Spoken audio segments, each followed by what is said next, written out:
बेटा I am audible, सुन पा रहे हो क्या? हाँ, आई एम ऑडिबल, सुन पा रहे हो?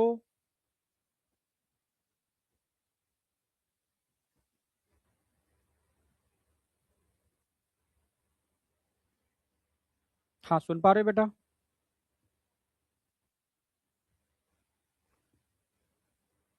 बहुत बढ़िया।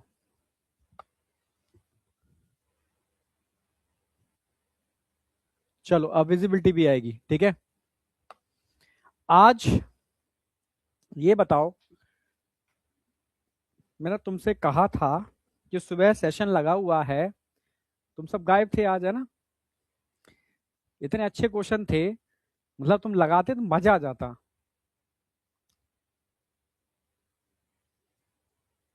नहीं, तुम प्रेजेंट थे ठीक है, पर ऐसे सेशन छोड़ा मत करो यार, मतलब 2-3 घंटे लगते हैं उन सारे क्वेश्चंस को अरेंज करना, सी सेटिंग करना ना, सारे सब टॉपिक वाइज डिवाइड करना कि किस सब टॉपिक पे कितने आए थे और कितने क्वेश्चन देने हैं, कितने प्रैक्टिस कराने हैं।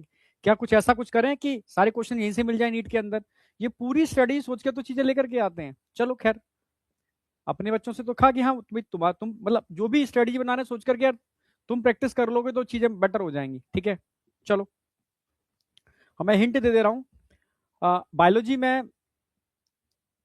हाँ बेटा, बायोलॉजी में तुम्हारा टारगेट होना चाहिए 360 आउट ऑफ 360। सुन लो मेरी बात, ठीक है। तो अपना 100% हम दे रहे हैं, हम वो दे रहे हैं जो 360 आउट ऑफ 360 आप कर सकते हो। अगर आपका कोई दोस्त, ठीक है, कोई ऐसा बच्चा जिसको आप लगता है कि यार ठीक है इसको भी बायो में स्कोर करना चाहिए, या मतलब वो भी छूट चुका है, ट्रैक से हट चुका है, ठीक है, तो उसको इन्फॉर्म कर देना कि एमडी सर और तरुण सर बायो में कुछ खतरनाक सा करने वाले हैं, ठीक है। हाँ ठीक है, वो अलर्ट रहे एकदम, ठीक है। हाँ, 360 आउट ऑफ 360 तुम्हारा तो मतलब तुम्हें तो एक नंबर कम नहीं आने देने चाहिए, समझ में आया? एक नंबर कम नहीं आना चाहिए किसी भी तरीके से, कोई कसर नहीं छोड़ रहे हैं, समझे? और मैं कह रहा हूँ नीट तक मैं 5 बार, 3 से 4, 3, 4, 5, मतलब लास्ट ईयर 4 बार कराया था, तो कम से कम 4 बार तो समझो, 4 बार रिवीजन हो जाएगा, समझे? अरे वॉइस आ रही है बेटा, रिफ्रेश कर, सब कुछ ठीक है यहाँ पर। चलो आ जाओ, तो आज का टारगेट देख लो। क्लोनिंग वेक्टर चल रहा था, आज इसको कंप्लीट कराऊंगा। इसमें आज, अच्छा वो क्वेश्चंस आज डाले नहीं है मैंने, ठीक है कोई नहीं, क्वेश्चंस तो मैं करा दूंगा अगली बार में, इतना तुम कवर कर लोगे ना आज, फिर क्वेश्चन प्रैक्टिस एक साथ करा दूंगा। क्लोनिंग वेक्टर आज मैं इसका सेकंड एक्सपेरिमेंट कराऊंगा, लेग जेड जीन वाला, समझे? हाँ, कल मैंने ड्रग रेजिस्टेंट वाला करा दिया था, रिवाइज करा दूंगा उसको मैं। आज मैं होस्ट भी कंप्लीट करा दूंगा, process of recombinant DNA technology start कर दूंगा, खत्म नहीं हो पाएगी आज इसलिए, ठीक है। तो अगली जो क्लास होगी वो इस चैप्टर की लास्ट क्लास होगी, जिसमें मैं पूरा process of recombinant DNA technology A से जेड तक कराऊंगा, यानी इनडायरेक्टली इस प्रोसेस में पूरा चैप्टर फिर से एक बार रिवाइज हो जाएगा, ओके।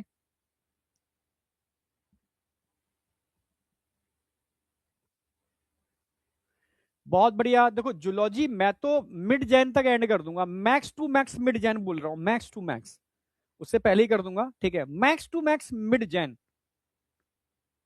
समझे? हाँ, क्योंकि अब तुम ही देखो यार, बायोटेक अपनी खत्म हो रही है, ठीक है, एक चैप्टर बायोटेक का बचा है और एक इवोल्यूशन, खत्म, ठीक है। इसके बाद एक चैप्टर बायोटेक का है और एक एवोल्यूशन, ठीक है, और ये चैप्टर खत्म ही हो गया बायोटेक का ये वाला, ठीक है। तो उस चैप्टर में hardly 3-4 class max to max, क्योंकि वो एप्लीकेशन है उसके अंदर, ठीक है। चलो 4 मान लो, खूब मैं उसमें प्रैक्टिस भी करा दूंगा, तो इवोल्यूशन में 4 या 5 क्लास मान लो, इवोल्यूशन में खूब आराम से कराऊंगा इवोल्यूशन, तो 5 क्लास, तो 5 और 4 9 क्लास आज के बाद, आज के बाद नहीं, आज के बाद एक क्लास और लगेगी, हाँ ठीक है, उसके बाद 9 क्लास हैं, ठीक है, टोटल 10 क्लासेस हैं।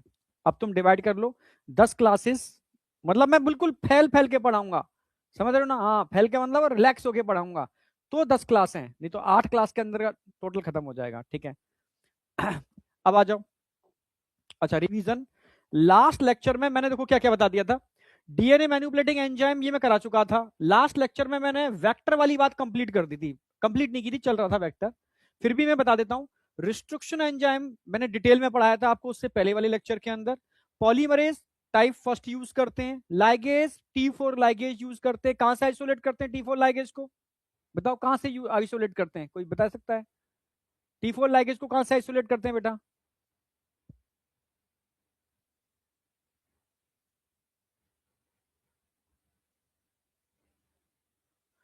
3 वीक में मिड जैन ऐसे बेटा, 1 वीक तो यही हो गया, ठीक है, और 2 वीक वो मिड जैन तक। ये तो मैं मैक्स टू मैक्स लेके चल रहा हूं, मैं खींच करके मैक्स, इतना मैं कराता नहीं हूं, ठीक है। हाँ, बायोटेक का जो दूसरा चैप्टर होगा, मैक्स टू मैक्स 3 लेक्चर होते हैं उसके अंदर, और इवोल्यूशन में 4 ही लेक्चर होते हैं, 4 और 3 7 लेक्चर होते हैं, ठीक है। ये तो मैं तुम्हें बता रहा हूँ कि मैं, समझ रहे हो, फैल फैल के पढ़ाऊंगा, समझ रहे हो ना? हाँ, तो मैंने इतना बोला है, ठीक है। मिड जैन में जूलॉजी एंड होगी गारंटी, ठीक है। वेक्टर आज मैं स्टार्ट कर रहा हूं, मैक्सिमम बच्चे सही लिख रहे हैं, T4 बैक्टीरियोफाज, ये मत भूलना, T4 बैक्टीरियोफाज बिल्कुल सही, ठीक है। और मॉलिक्यूलर ग्लू, इसको मॉलिक्यूलर ग्लू भी बोलते हैं क्योंकि ये फॉस्फो एस्टर बॉन्ड को जोड़ने का काम करता है, और molecular scissor phospho ester bond को तोड़ने का काम करता है, क्लियर है? वेक्टर मैंने चालू कर दिया था। क्लोनिंग वेक्टर की बात है, वेक्टर होता क्या? It is a molecular vehicle, vehicle का मतलब है जो जीन को बिठाता है और होस्ट में लेकर के जाता है, क्लियर है? वो मॉलिक्यूलर व्हीकल है जो जीन को बिठा करके होस्ट में लेकर के जाए, वो मॉलिक्यूलर व्हीकल है, क्लियर बिल्कुल। हाँ बेटा, तो वेक्टर प्लाज्मिड भी हो सकते हैं, भाई वेक्टर की प्रॉपर्टी पता होनी चाहिए ना, वो बता रहा हूं मैं। प्लाज्मिड भी हो सकते हैं वेक्टर, और वैसे तो बहुत सारी चीजें होती हैं, फाजमिड, प्लाज्मिड, ठीक है, समझ रहे हो? हाँ, yeast artificial chromosome, human genome project में ईस्ट आर्टिफिशियल क्रोमोसोम को यूज किया था, समझे? हाँ, बैक्टीरियल, हाँ, ईस्ट आर्टिफिशियल क्रोमोसोम को।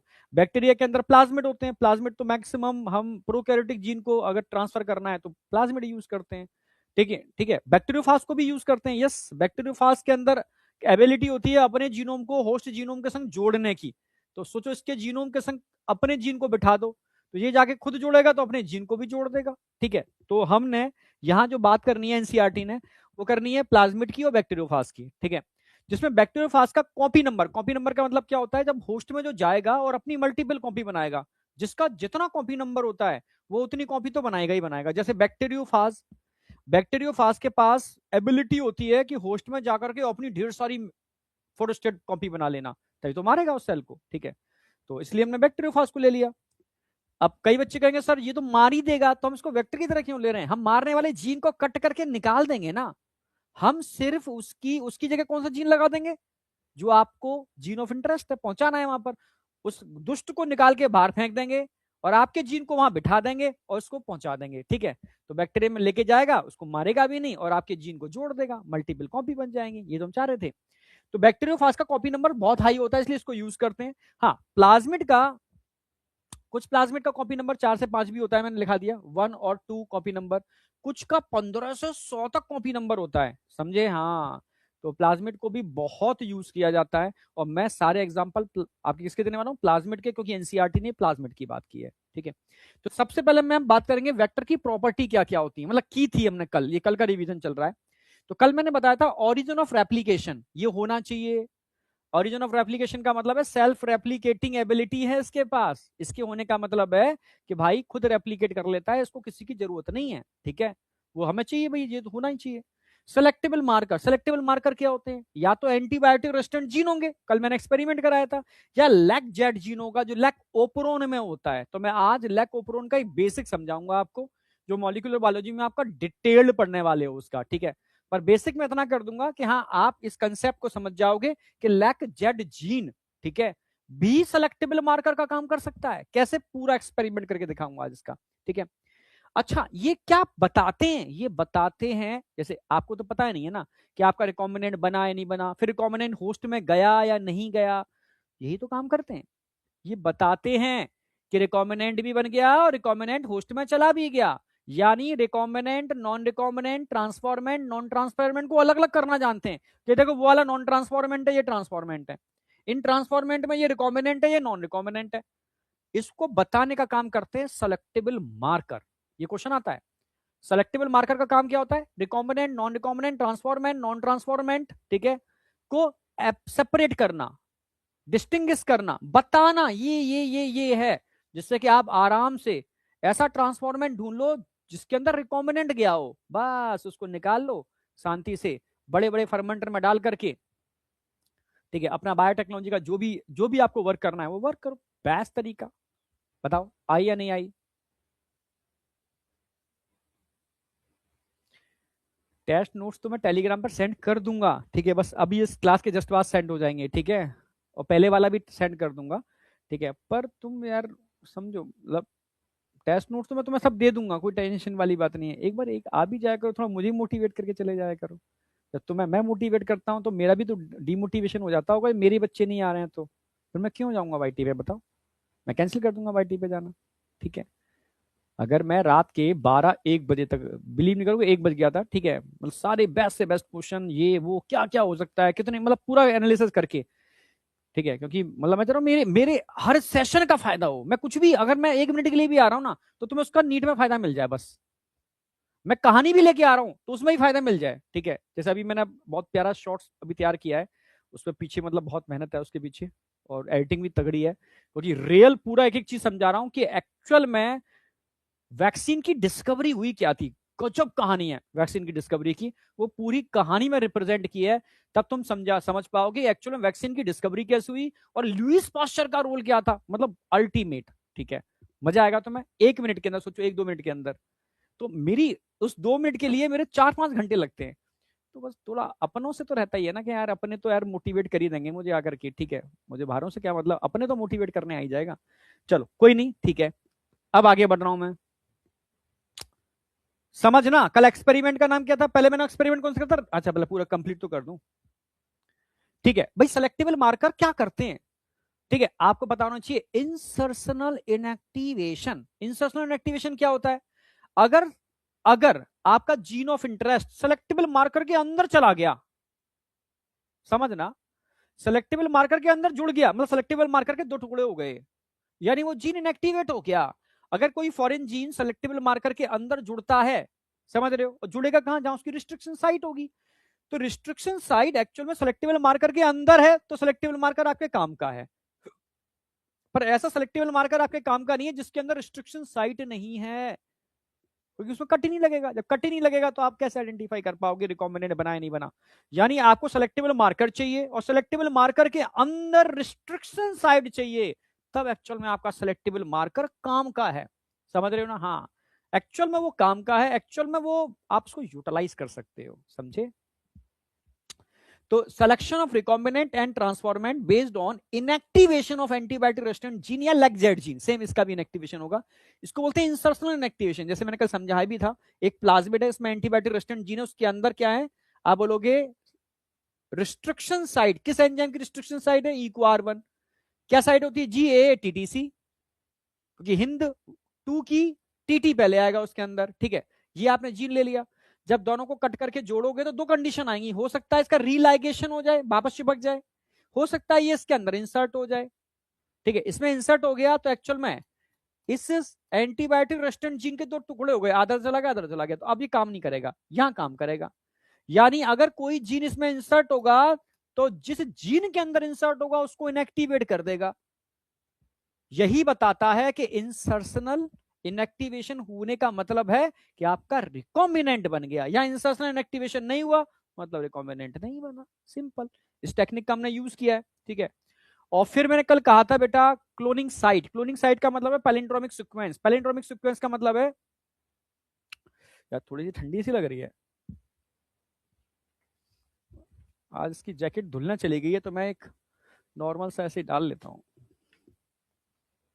है ना, चलेगा क्या, थोड़ी सी हाथों में ठंडी सी है, मुझे लगा काम चल जाएगा पर चल नहीं रहा, क्योंकि इसकी हुडी को मैंने धुलने डाल दिया है, वो सूखी है, नहीं गीली पहन नहीं सकता मैं, एक ही हुडी है, ठीक है, हाँ हाँ अब ठीक है, थोड़ा थोड़ा सा, ओके चलो, ओके, तो कल मैंने बोला था कि कम से कम आपको 10 बार इस डायग्राम को, दौड़ेगी तो गुरुजी, ठीक है, इस डायग्राम को कम से कम 10 बार आपको बनाना है, तो कितने मेरे प्यारे से बच्चे थे जिन्होंने मेरी ये बात मानी है, मतलब सच बता रहा हूं, दिल से बोल रहा हूं, जिन्होंने भी बात मेरी मानी होगी ना, अगर उनका कहीं बॉर्डर लाइन पर रुक रहा होगा तो मैं प्रभु से प्रार्थना करूंगा उनको पुश करके निकाल देना, ऐसी मेरी विशेष होगी, अगर थोड़ी बहुत है तो विश लग जाएगी, ठीक है।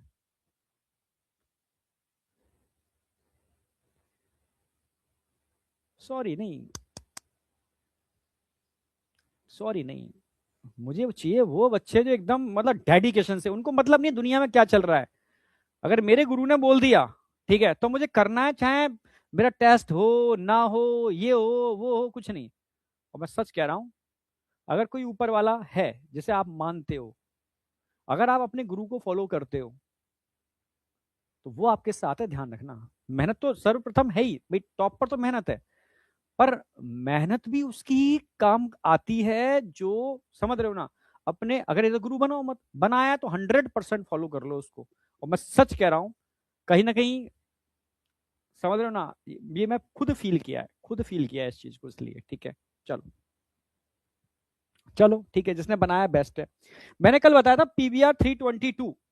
पी मतलब होता है प्लाज्मिड, बी मतलब होता है बॉलीवर, आर मतलब होता है रॉड्रिक्यूज 322, यानी उन्होंने उस लैब में 322 नंबर का आर्टिफिशियल प्लाज्मिड बनाया था, जिसको वेक्टर की तरह यूज करते हैं, वेक्टर की तरह यूज करते हैं, ठीक है। हाँ, क्लियर है बिल्कुल।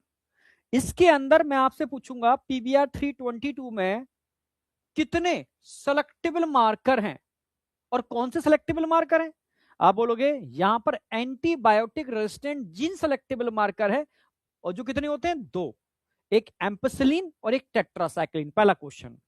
दूसरा क्वेश्चन आएगा, इनके अंदर क्लोनिंग साइट्स कितनी होती हैं, total number of cloning site in PBR 322 select करने को पूछेगा। आप बोलोगे 8 क्लोनिंग साइट होती हैं। यस, लिखते जाओ कमेंट के अंदर, 8 क्लोनिंग साइट्स होती हैं, मेरे बोलने से पहले लिखो, 8 क्लोनिंग साइट्स होती हैं। क्लियर है बिल्कुल। अगला क्वेश्चन आएगा बिना देखे, ठीक है, से मत देखना, देखता हूं किस कितनों को बताए।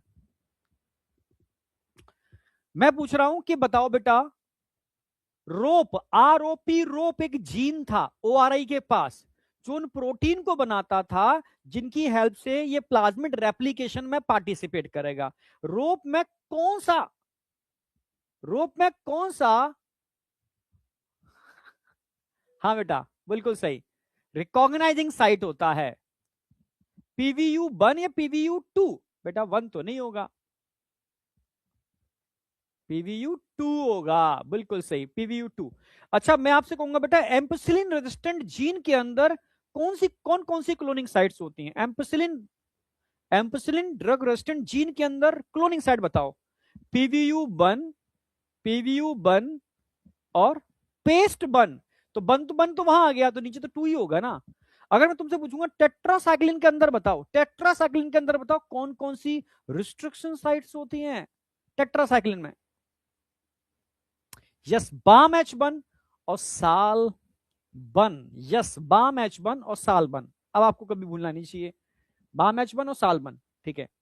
अच्छा, कितनी cloning site outside selectable marker, outside selectable marker जो काम की नहीं है, चार आउटसाइड सेलेक्टेबल मार्कर है जो काम की नहीं है।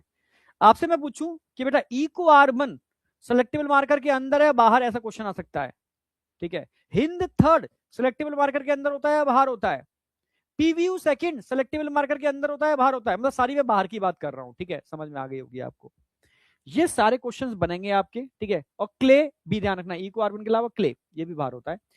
तो इसमें पी रोप जो जीन होता है बेटा, ये उन प्रोटीन को बनाता है जो ORI साइड से बाइंड करके इसकी रेप्लिकेशन में हेल्प करती है, ठीक है। तो सारे पॉइंट्स आपके सामने, इन पर क्वेश्चन आते हैं।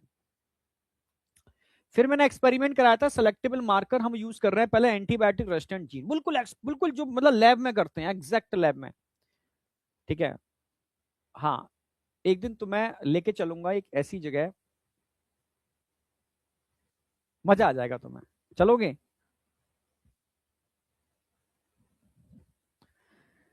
हाँ, जहां मेरी डॉक्टरेट हुई है वहां लेके चलूंगा, और जितनी भी तुम जो पढ़ रहे हो ना बायोटेक में, मैं सबसे रूबरू कराऊंगा तुमको, एक दिन देखना, लेके चलूंगा, ठीक है, जल्दी जल्दी, ठीक है।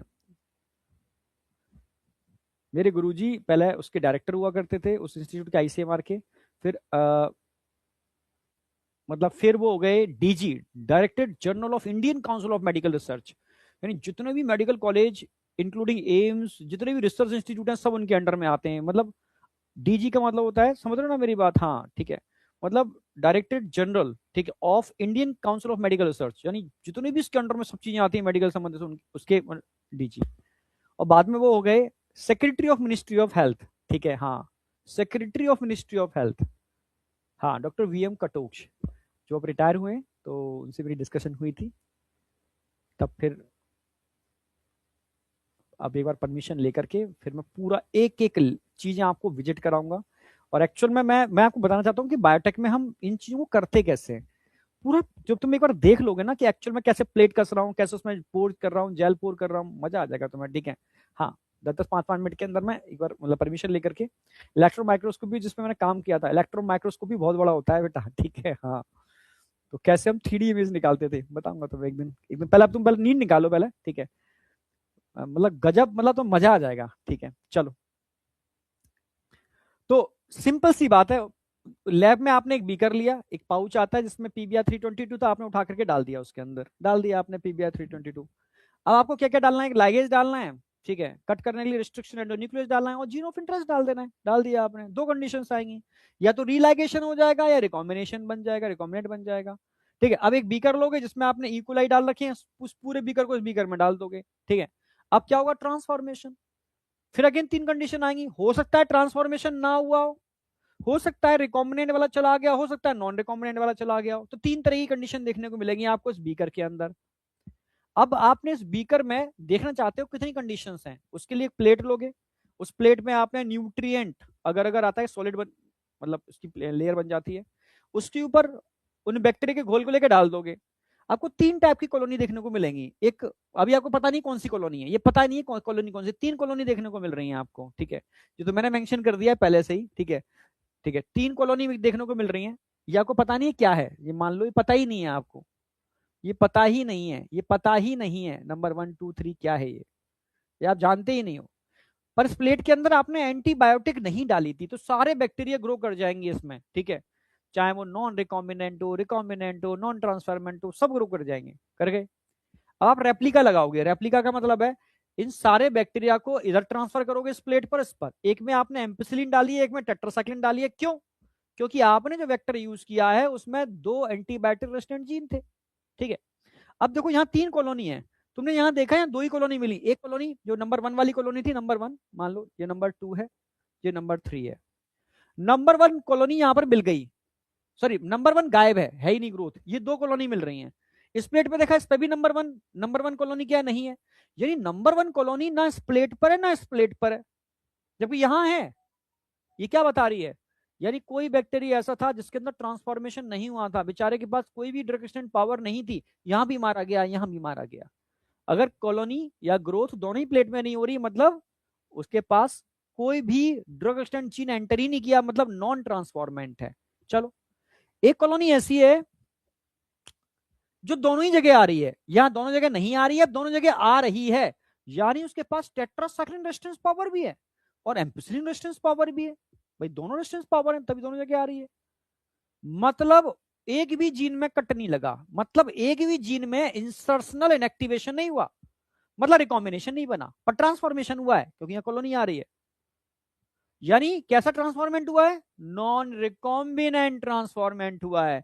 तो ये कॉलोनी जो होगी, ठीक है, वो कैसी होगी, non recombinant transformant, non recombinant transformant. ठीक है, पर एक कॉलोनी ऐसी थी जो यहां तो आ रही है एम्पसिलिन में, पर टेट्रासाइक्लिन में नहीं आ रही, एम्पसिलिन में आ रही है पर टेट्रासाइक्लिन में नहीं आ रही। मतलब एम्पसिलिन वाला जीन तो ठीक है भाई का, पर टेट्रासाइक्लिन वाले जीन के अंदर इंसर्शनल इनएक्टिवेशन हो गया है, मतलब रिकॉम्बिनेंट बन गया है।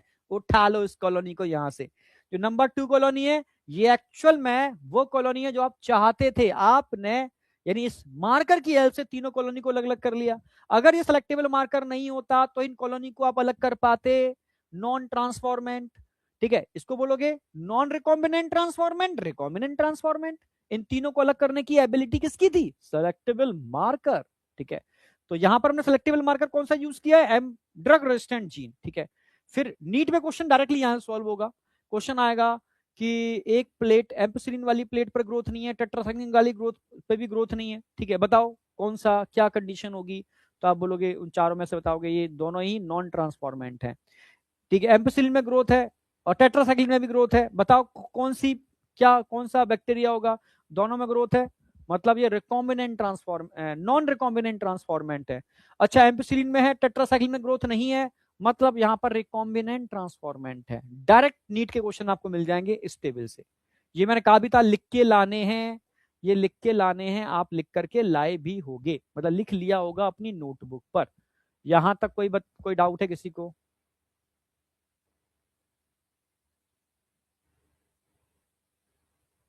No doubt.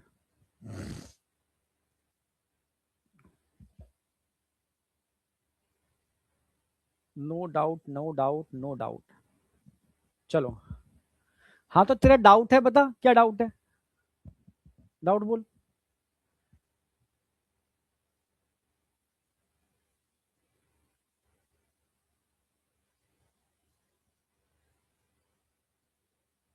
कॉलोनी दिखती है बेटा, कॉलोनी दिखती है। बच्चे कैसे कॉलोनी को ऊपर से कैसे देख सकते हैं? इतनी बड़ी पैटी डिस्क आती है, इतनी बड़ी, लगभग इतनी बड़ी होती है, एग्जैक्ट इतनी बड़ी। इसमें बाकायदा बाकायदा कॉलोनी बनती है, गोल गोल गोल गोल कॉलोनी बनती है। अब चलो, मेरे पास लैपटॉप में तो पिक्चर पड़े हैं बहुत सारे, ठीक है, जो काम किए थे, अगली बार स्लाइड में लगा दूंगा मैं। हाँ, नेकेड आई से देख सकते हो, बैक्टीरिया को नहीं देख सकते, बैक्टीरिया की कॉलोनी को देख सकते हो ना। वो ट्रांसपेरेंट जेल होता है, उस पर एकदम मोटी सी कॉलोनी आ जाती है, मोटी मोटी कॉलोनी, ऐसे ऐसे ऐसे कॉलोनी आ जाती है, ठीक है। अगली बार टेंशन मत करो, मैं इसकी ओरिजिनल स्लाइड जो मैंने खुद काम की है वो लगा के दिखाऊंगा मैं।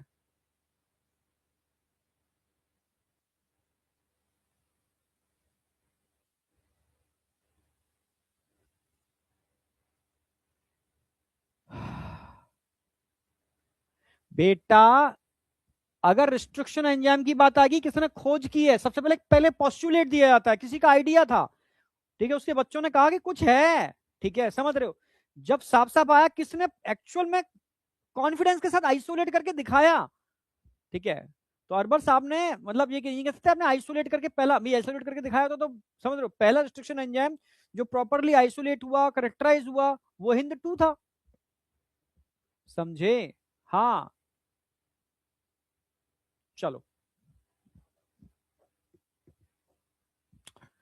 तो अब आज की स्लाइड चालू कर रहा हूं, वेक्टर के अंदर आज मैं स्टार्ट कर रहा हूं, ठीक है, selectable marker.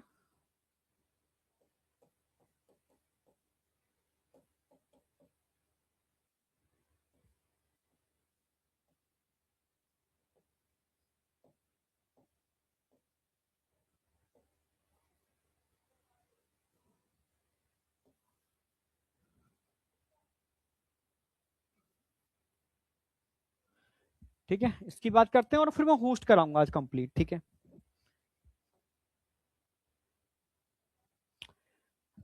Selectable marker lac Z gene, जब लैक जेड जीन की बात करूंगा तो सबसे पहले मैं कराऊंगा आपको लैक ओपोरॉन, क्योंकि लैक जेड जीन होता क्या है, ठीक है। हाँ, तो सबसे पहले हम बात करेंगे लैक ओपोरॉन। ओके, हाँ बेटा, तुम्हारे सबके डाउट देख लिए, मैंने बता दिया है, ठीक है। तो लैक ओपोरॉन है क्या, पहले समझो। लैक मतलब लैक्टोज बेस्ड, बताता हूं, इसका बेसिक करा दे रहा हूं मैं आपको आज।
ठीक है, अब यहां आ जाओ। पहले आपको बताना चाहिए ओपरॉन होता क्या है। पहले पता नहीं ओपरॉन है क्या। सर ओपरॉन ओपरॉन बोल रहे हो सर, मैं तो मॉलिक्यूलर भी पढ़ी नहीं है। ठीक है,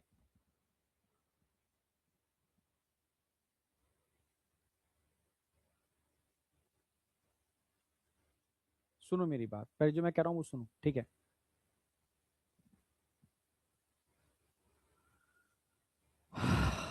समझो, इधर आओ। ठीक है, सबसे पहले पता होना चाहिए ओपरॉन है क्या। It is a group of gene. अभी आपको शायद पता नहीं है, अगर मैं यू कैरियोटिक की बात कर रहा हूं ना, यू कैरियोटिक के अंदर एक सिंगल सिंगल जीन एक्सप्रेस करता है, सिंगल सिंगल जीन एक्सप्रेस करता है, उसमें एबिलिटी होती है। बट अगर मैं बात करता हूं प्रो कैरियोट, तो प्रो कैरियोट में ग्रुप ऑफ जीन होते हैं। Operon is a group of gene. ठीक है, यानी कई जीन का कॉम्बिनेशन है, तब मिलकर के वो कोई एक काम कर पाते हैं। उसमें कोई एक प्रमोटर होता है, कोई एक ऑपरेटर होता है, कुछ स्ट्रक्चरल जीन होते हैं, तब मिलकर के वो आपके जो भी प्रोटीन है, जो भी फंक्शन, उसको प्रॉपर तरीके से कर पाते हैं। ठीक है, तो अगर मैं ओपरॉन की बात कर रहा हूं तो ओपरॉन क्या है? It is a group of gene which present in prokaryotic cell. Eukaryote के अंदर ओपरॉन नहीं होते, वहां सिंगल सिंगल जीन एक्सप्रेस करने में एबिलिटी रखता है। ठीक है, तो यहाँ ग्रुप ऑफ जीन यानी कई जीन मिलकर के एक्सप्रेस करते हैं। तो एक एग्जांपल दे रहा हूं मैं आपको, लैकोप्रोन। लैकोप्रोन क्यों बोला? लैकोप्रोन यानी ऐसा ग्रुप ऑफ जीन जो लैक्टोज बेस्ड है। किस पर आधारित है? लैक्टोज। और लैक्टोज क्या होती है? एक डाइसैकेराइड, मैंने बायोमोलिक्यूल में कराया भी था। एक डाइसैकेराइड है जिसको बैक्टीरिया यूटिलाइज करता है। तो जिन बैक्टीरिया में लैकोपोरॉन होता है, वो तो लैक्टोज को यूटिलाइज करने के लिए इसको चालू करते हैं अपने अंदर। ठीक है, जैसे उन बैक्टीरिया के अंदर लैकोपोरॉन का स्ट्रक्चर बात करूं, स्ट्रक्चर कैसा होगा लैकोपोरॉन का? उसमें कई जीन होंगे। जैसे एक जीन है, ठीक है, ये है promoter, P, P for promoter. एक है ऑपरेटर, ऑपरेटर, समझना। और तीन स्ट्रक्चरल जीन है, तीन स्ट्रक्चरल जीन है यहां पर। ठीक है, Z Y A, it is a structural gene. ऐसे लिख दे रहा हूं मैं, स्ट्रक्चरल जीन क्या होगा? जेड, या मैं सिंपल लिख दूं, ऊपर लिख दूंगा स्ट्रक्चरल जीन, जेड वाई ए, ये स्ट्रक्चरल जीन है।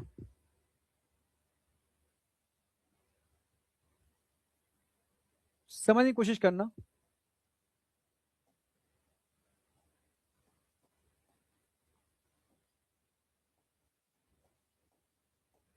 ये तीन स्ट्रक्चरल जीन है, P for promoter, O for operator, समझना। ये पूरा क्या है? जीन है। ठीक है, सारे जीन है, ग्रुप ऑफ जीन। समझ में आपको? It is a group of gene.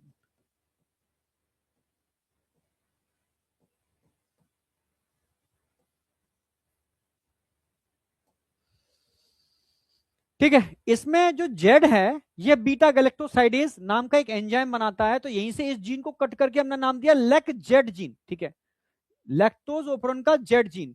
ठीक है, lac Z, lac Y, lac A, तीन जीन हो गए। ठीक है, इसको लिख ही देता हूं मैं पूरा, तुम्हें याद भी रहेगा। Lac Z, lac Y, lac A, lac Z. अब तुम्हें याद रहेगा, यहां से जीन उठाया, lac Y, lac A, Z Y A. ठीक है, ये तीनों अलग अलग एंजाइम को कोड करते हैं। ठीक है, ठीक है, समझ रहे हो? अभी मैं बात करूं लेक जेड जीन, जो एक एंजाइम को कोड करता है, बीटा गैलेक्टोसाइडेज। किसको बनाएगा? Beta galactosidase. Lake Z gene किस एंजाइम को कोड करता है? ये करता है बीटा गैलेक्टोसाइडेज, बीटा गैलेक्टोसाइडेज। ये समझ में आ गया? अगर मैं बात करता हूं प्रमोटर, प्रमोटर से बाइंड करता है आरएनए पॉलीमरेज। तो पहले ट्रांसक्रिप्शन होता है, फिर ट्रांसलेशन होता है। हमेशा डीएनए से पहले आरएनए बनता है, मैसेंजर आरएनए, वो साइटोसोल में जाता है, राइबोसोम के साथ मिलकर के प्रोटीन का फॉर्मेशन करता है। ठीक है, ये तो मैकेनिज्म होती है। ठीक है, तो अगर मैं इसकी बात करता हूं, पी फॉर प्रमोटर, ये है प्रमोटर। प्रमोटर से कौन जुड़ा हुआ है? RNA polymerase. ये आरएनए पॉलीमरेज किससे जुड़ा हुआ है? प्रमोटर से। समझना मेरी बात, थोड़ा सा इसको आगे खिसका दें, इससे ऊपर।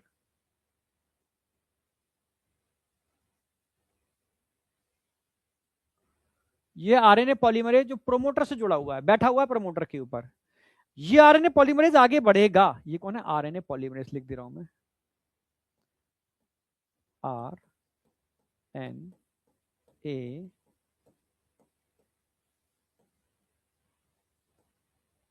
भाई डीएनए पॉलीमरेज डीएनए के रेप्लिकेशन में पार्टिसिपेट करता है। आरएनए पॉलीमरेज, ठीक है, डीएनए से आरएनए बनाता है। समझे? हाँ।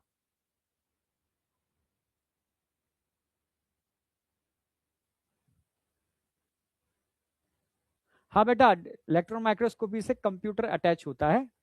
ठीक है, कंप्यूटर इसलिए अटैच करते हैं क्योंकि थोड़ा इजी रहता है। अब ऊपर जाके चढ़ करके आप उसमें झांक करके देखोगे तो आप बहुत मतलब झंझट। अब तो छोटे छोटे माइक्रोस्कोपी से भी कंप्यूटर अटैच कर दिया है।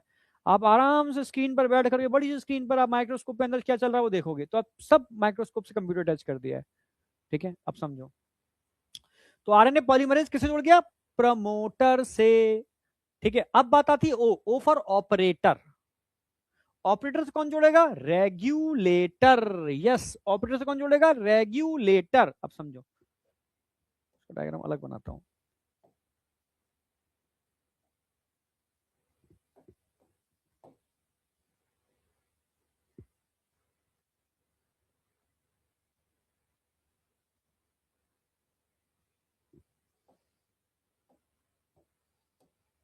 ऑपरेटर से कौन जुड़ा हुआ है? रेगुलेटर। ये रेगुलेटर है,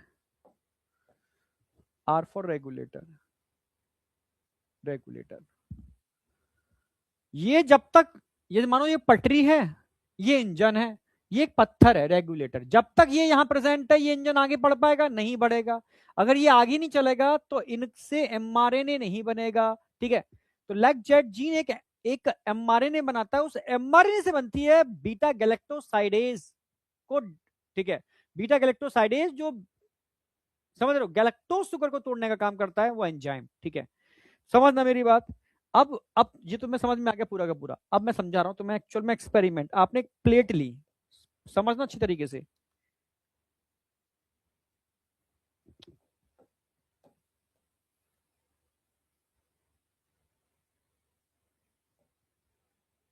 या ऐसे ना लेकर के ऐसे लो।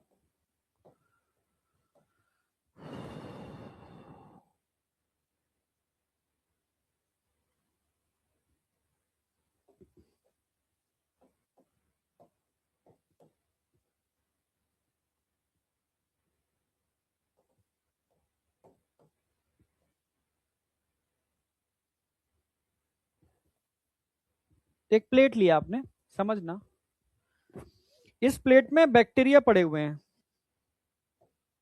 इस प्लेट में कौन है? बैक्टीरिया। ठीक है, आपने इस प्लेट में डाल दी लैक्टोज। समझना, इसमें डाल दिया आपने ग्लूकोज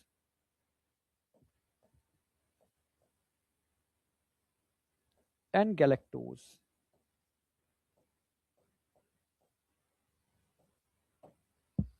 और इस प्लेट में कौन है? बैक्टीरिया। बैक्टीरिया एक बड़ा सा बैक्टीरिया बना के दिखा रहा हूं आपको।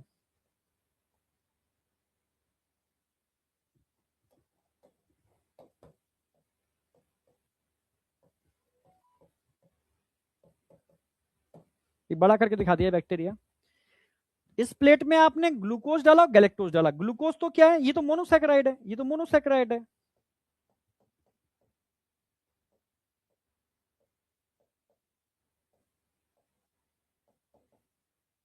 डायरेक्ट यूटिलाइज कर लेगा बैक्टीरिया, क्या करेगा? डायरेक्ट इसको खा लेगा और एनर्जी ले लेगा। Direct utilisation.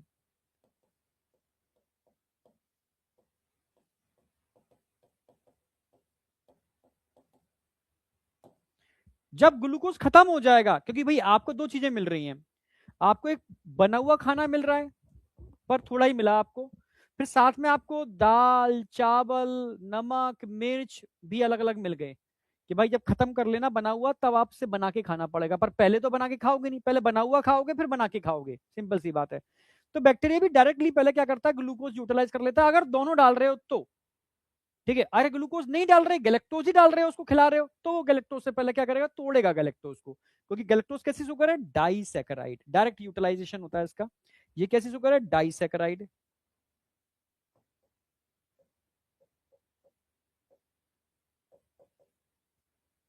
और डाइसैकेराइड जो होती है वो पहले बैक्टीरिया इसको तोड़ेगा।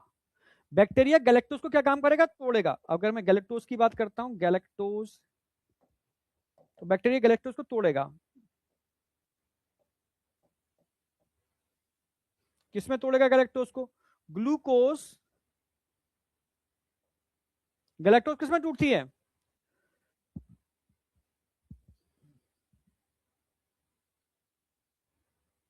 गैलेक्टोज किन दो मोनोसैकेराइड के मिलने से बनती है,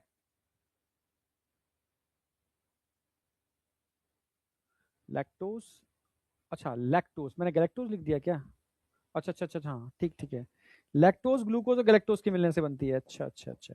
लैक्टोज लिखना है, लैक ओबरॉन है ना, लैक्टोज बेस्ड, सॉरी, तभी मैं कहूँ क्या हो क्या रहा है, ठीक है, लैक्टोज, लैक्टोज, अरे मैंने गैलेक्टोज यहां भी लिख दिया, अरे भाई कोई नहीं,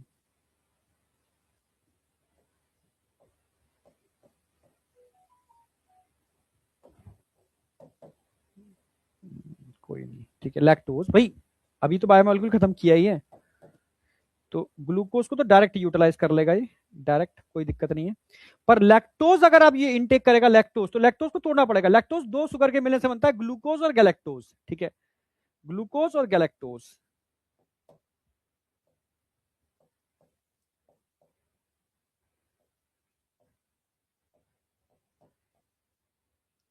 तो जब भी मीडियम के अंदर लैक्टोज प्रेजेंट होगा, कौन प्रेजेंट होगा, lactose, lactose act as inducer,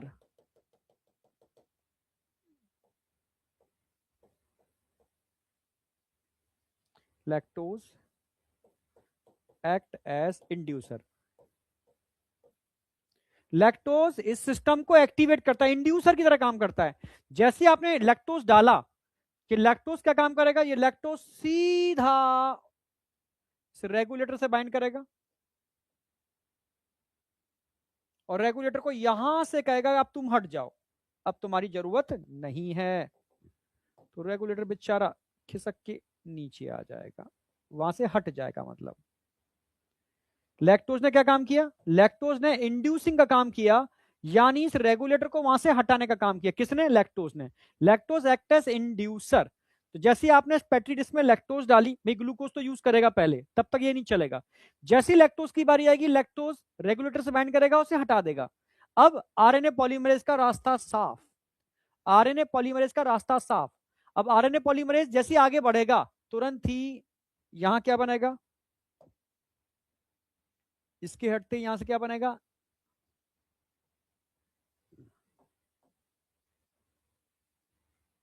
lag Z gene का क्या बनेगा, एमआरएनए, मैसेंजर आरएनए। और आप जानते हो एमआरएनए से कौन बाइंड करेगा, राइबोसोम की यूनिट, राइबोसोम की यूनिट। और राइबोसोम की यूनिट जब एमआरएनए से बाइंड करेंगी, तो यहां एक प्रोटीन बनेगी, एक प्रोटीन बनेगी, प्रोटीन। कौन सी प्रोटीन बन रही है, ये बन रही है प्रोटीन। कौन सी प्रोटीन बनेगी, बीटा गैलेक्टोसाइडेज, बीटा गैलेक्टोसाइडेज,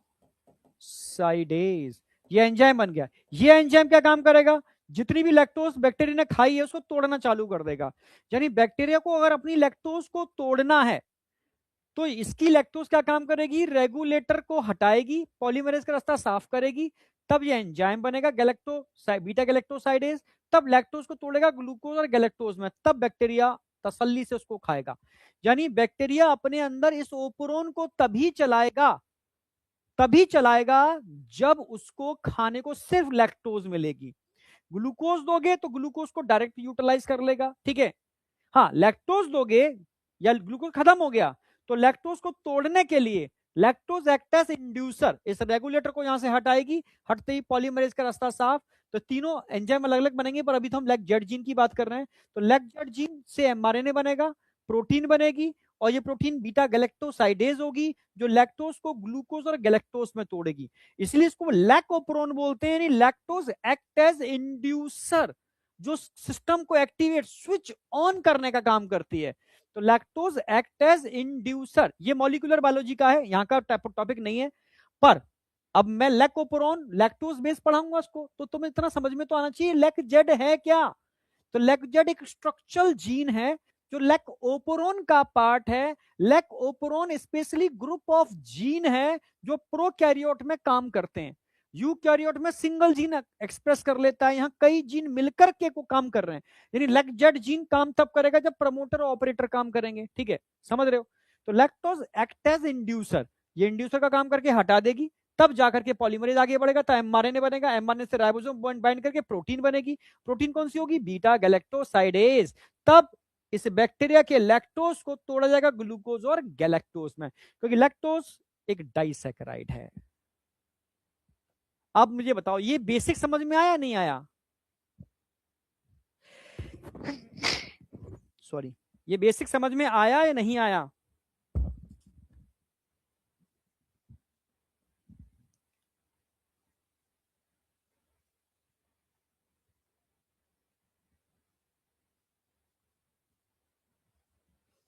इतना समझ में आया नहीं आया, फिर मैं आगे की मतलब कनेक्शन समझाऊं।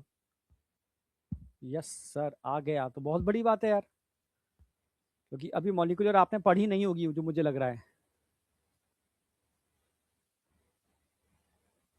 हाँ, बीटा गैलेक्टोसाइडेज, एज लग गया ना, इट इज अ एंजाइम जो लैक्टोज को ग्लूकोज और गैलेक्टोज में तोड़ता है।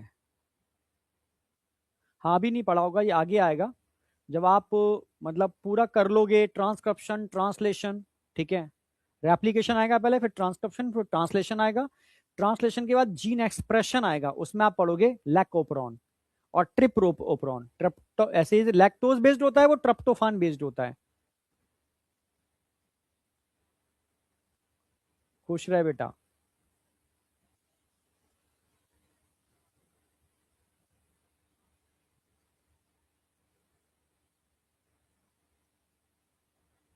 आई या नहीं आई मालिक प्रभु।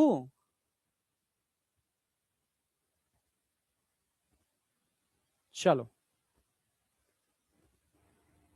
लैक्टोज अगर नहीं होगा तो जरूरत ही नहीं लैकोप्रोन की चालू करने की। भी लैकोप्रोन क्यों चालू करेगा, अपनी एनर्जी क्यों चालू करेगा, समझ रहे हो। अगर उसको ग्लूकोज मिल रहा है, जैसे तुम्हें खाना अगर बना हुआ मिल रहा है, तुम क्यों बनाओगे, क्यों गैस बर्बाद करोगे, क्यों एनर्जी बर्बाद करोगे। बना हुआ खाना मिल रहा है, गरम गरम गाजर का हलवा, ठीक है, गरम गरम बाजरे की रोटी, मक्के की रोटी, चूल्हे की, ठीक है, सरसों का साग, समझ रहे हो ना, सब चीजें आपको बनी हुई मिल रही हैं भाई, साथ में देसी गुड़, समझ रहे हो, गाय का देसी घी लगी हुई, हाँ, रोटियां गरम गरम, क्यों आप मेहनत करोगे भाई। इतना कुछ मिल रहा है तो आप कोशिश करोगे मेहनत करने की, बताओ। ठंडी के मौसम में देसी गुड़, गाय के देसी घी की गरम गरम चूल्हे की बाजरे और मक्की की रोटी, ठीक है, और बढ़िया साग, उसके बाद तुमसे कहूं कि बेटा तुम बना लो, मेहनत कर लो, खाना खुद बनाओ, बना लोगे क्या। हाँ चलो ठीक है, नहीं समझे होते ना तो अभी समझ में आ जाती, ठीक है। अभी गाजर के हलवे के साथ साथ, समझ रहे हो, हाँ, गुलाब जामुन भी आता, समझ में आती फिर, ठीक है, समझ गए तो अच्छी बात है। तो अगर लैक्टोज नहीं है तो सिस्टम ऑफ रहेगा, लैक्टोज आते ही सिस्टम ऑन होगा, क्लियर है बिल्कुल, इसमें कोई डाउट नहीं होना चाहिए। अच्छा ये बताओ, तुम देखना चाहते हो कि बैक्टीरिया लैकोप्रोन चालू कर रहा है या बंद कर रहा है, ये बैक्टीरिया लैक्टोज को तोड़ रहा है नहीं तोड़ रहा, आप देखना चाहते हो तो कैसे देखोगे। जैसे आप जानते हो यूरिन में ग्लूकोज को ढूंढना है, आपको यूरिन के अंदर ग्लूकोज ढूंढना है, तो आजकल देखा होगा ना एक स्टेप आती है, एंजाइम कोटेड स्टेप आती है, यूरिन में स्टेप डालोगे, स्टेप का रंग चेंज, मतलब ग्लूकोज प्रेजेंट है। जैसे प्रेगा न्यूज प्रेगनेंसी टेस्ट की किट आती है, उसमें स्टेप होती है एंजाइम कोटेड, आपने जैसे यूरिन की एक ड्रॉप डाली, उसका कलर चेंज, मतलब उसमें HCG ह्यूमन कोरियन गोनाडोट्रोफिन है, मतलब इसका मतलब प्रेगनेंसी पॉजिटिव है, समझ में आ गया। आज की डेट में जितने भी टेस्ट हैं वो एंजाइम कोटेड आते हैं, ठीक है, ऐसे बहुत सारे एंजाइम या वो सबस्ट्रेट की तरह काम करते हैं, अगर उनका कोई भी प्रोडक्ट उसमें है तो वो, समझ रहे हो ना, हाँ, उस एंजाइम प्रोडक्ट को, सबस्ट्रेट को, सॉरी सबस्ट्रेट है तो प्रोडक्ट में कन्वर्ट कर देगा, सिंपल सी बात है। ठीक है, जैसे वो एंजाइम कोटेड प्रेग्नेंट की स्टेप आती है, उसमें यूरिन डालोगे, यूरिन में अगर एससीजी होगा तो उसका कलर चेंज हो जाएगा। अगर यूरिन में ग्लूकोज है, ठीक है, तो कलर चेंज हो जाएगा। ऐसे आप देखना चाहते हो कि इसमें ग्लूकोज बना या नहीं बना, ग्लूकोज तभी बनेगा जब लैक्टोज लैक्टोज टूटेगा। तो कुछ क्रोमोजन आते हैं, क्या आते हैं, क्रोमोजन, रंगीन क्रोमोजन होते हैं। ये क्रोमोजन, आपने प्लेट में क्या डाल दिया, क्रोमोजन, ये क्या है, क्रोमोजन। आप जानना चाहते हो कि वाकई में चल रहा है नहीं चल रहा, ये कौन है, क्रोमोजन, समझना। अब मैं आ गया अपने एक्सपेरिमेंट पर।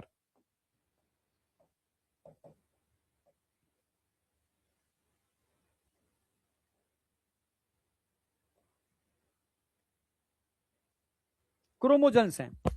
क्रोमोजोम्स क्या करते हैं, लैक्टोज की प्रेजेंस में, लैक्टोज की प्रेजेंस में कलर चेंज हो जाएगा। कलर कैसा हो जाएगा, सॉरी ग्लूकोज की प्रेजेंस में, कहीं ग्लूकोज की प्रेजेंस में, अगर ग्लूकोज इसमें मिल रहा है, इन प्रेजेंस ऑफ ग्लूकोज, क्रोमोजन कैसा कलर देते हैं, ब्लू कलर। कैसा कलर देंगे, ब्लू कलर।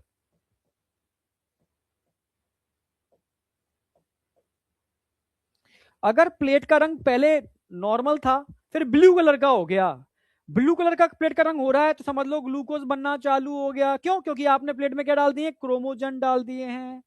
समझे, हाँ बेटा, हाँ, प्लेट में आपने क्रोमोजन डाल दिए, क्रोमोजेनिक सब्सटेंस होते हैं, क्रोमोजेनिक सब्सटेंस में लिख देता हूं, क्रोमोजेनिक सब्सटेंस।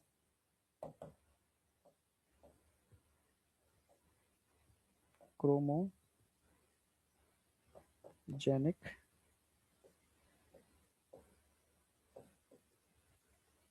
सब्सटेंस, आपने प्लेट में कुछ क्रोमोजेनिक सब्सटेंस डाल दिए हैं, जो लैक्टोज के टूटने पर, ग्लूकोज के लैक्टोज में कलर चेंज कर देते हैं। कलर चेंज होने का मतलब है बेटा, क्रोमोजन का मतलब होता है रंगीन कंपोनेंट। कुछ रंगीन पदार्थ होते हैं, ठीक है, जो रंग के बेस पर, क्रोमो का मतलब रंग, ठीक है, क्रोमोफिल पढ़ा होगा आपने, रंग, कलर के बेस पर वो सबस्ट्रेट को प्रोडक्ट में कन्वर्ट करने वाली प्रोसेस को इंडिकेट करते हैं, वो क्रोमोजन होते हैं। आपने डाल दिए, अगर लैक्टोज ग्लूकोज गैलेक्टोज में टूटेगा नहीं, ग्लूकोज बनेगा, मतलब ब्लू कलर आ जाएगा। ब्लू कलर आ रहा है मतलब ग्लूकोज बन रहा है, मतलब लैक्टोज टूट रहा है। और ब्लू कलर नहीं आ रहा, मतलब लैक्टोज नहीं टूट रहा। ये लैकोप्रोन बंद करके रखिए, लैकोप्रोन चलने का मतलब है ब्लू कलर आ रहा है, ब्लू कलर नहीं आ रहा तो लैकोप्रोन बंद है। भाई आप कैसे देखोगे, जीन को देख थोड़ा ना सकते हैं, बैक्टीरिया को देख थोड़ा ना सकते हैं, आप सिर्फ रंग के बेस पर, क्रोमोजेनिक सब्सटेंस, ठीक है। अगर लैक्टोज को ग्लूकोज गैलेक्टोज में तोड़ेंगे, ओपरन चलेगा, तो ब्लू कलर आएगा। ब्लू कलर आने का मतलब है लैक्टोज टूट रहा है, लैक्टोज टूटने का मतलब है बीटा गैलेक्टोसाइडेज बन रहा है, बनने का मतलब है लैकोप्रोन काम कर रहा है। लैकोप्रोन काम कर रहा है क्योंकि सिस्टम में लैक्टोज पड़ा हुआ है। Lactose act as a inducer, ये इंड्यूसर इस रेगुलेटर को यहां से हटा देता है, जिससे पॉलीमरेज, आरएनए पॉलीमरेज आगे बढ़ जाता है और ट्रांसक्रिप्शन हो जाता है। समझे, अब बताओ, ये कंसेप्ट मेरा आ गया, पूरा हो गया। अब मैं इसके बेस पर एक्सपेरिमेंट करा पाऊंगा। हाँ, क्रोमोजेनिक सब्सटेंस, कलर कलर कलरजेनिक, बिल्कुल कलर जनरेट करने वाले, जो कलर के बेस पर काफी कुछ बता देते हैं, वो क्रोमोजेनिक सब्सटेंस है। अब करा दूं एक्सपेरिमेंट, अब आ जाओ एक्सपेरिमेंट पर, ठीक है, ओके। एक्सपेरिमेंट कराता हूं, कोशिश करूंगा एक स्लाइड में ही एक्सपेरिमेंट कंप्लीट कर दूं। इस साल जो क्वेश्चन आए थे ना, ये लास्ट ईयर भी कराया था मैंने सेम डिटेल में ऐसे ही। इस साल जो क्वेश्चन आया है, बच्चे फैल गए थे, एकदम तगड़ा क्वेश्चन आया था आउट ऑफ एनसीईआरटी। पर ये दोनों एक्सपेरिमेंट मैं कई सालों से करा रहा हूं, इन दोनों एक्सपेरिमेंट का कॉम्बिनेशन था वो, समझे।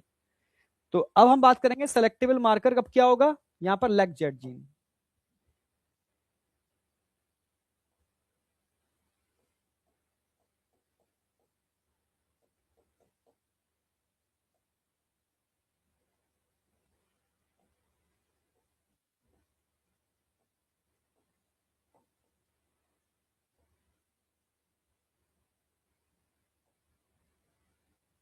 तो हम एग्जाम्पल ले रहे हैं यहां पर, जैसे मान लिया था आपने पीबीआर 322, अब यहां लेंगे PUC8, ये लैब में बड़ा कॉमनली यूज होने वाला प्लाज्मेट है। आप एक बीकर ले रहे हो, सेम वही चीज,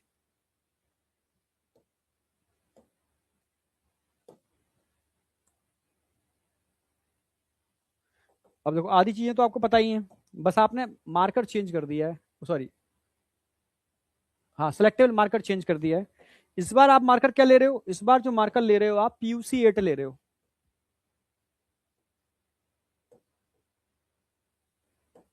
इस बार टेट्रासाइक्लिन की जगह यहां पर क्या है, टेट्रासाइक्लिन की जगह यहां पर क्या है, लैक्जेड जीन। एम्पिसिलिन इसके पास होता है, एम्पिसिलिन तो वैसा का वैसा ही है इसमें।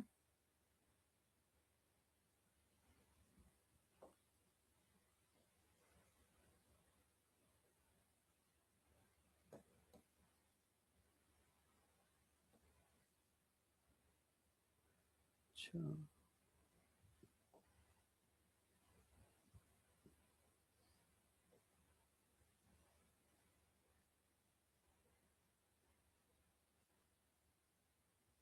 दूसरा जीन कौन सा होगा यहां पर, एम्पिसिलिन।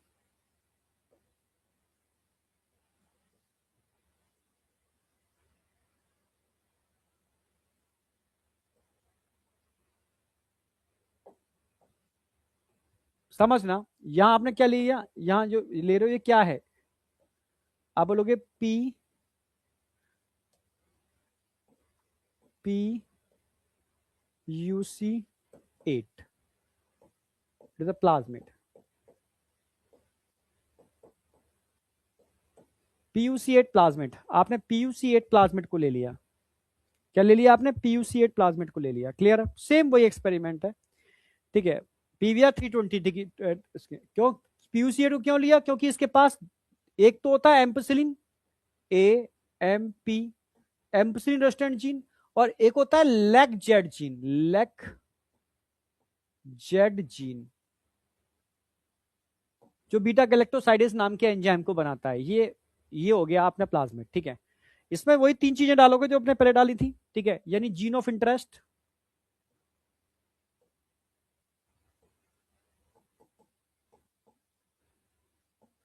जीन ऑफ इंटरेस्ट का कलर चेंज कर देते हैं, कलर क्या कर दूं, ये कर देता हूं।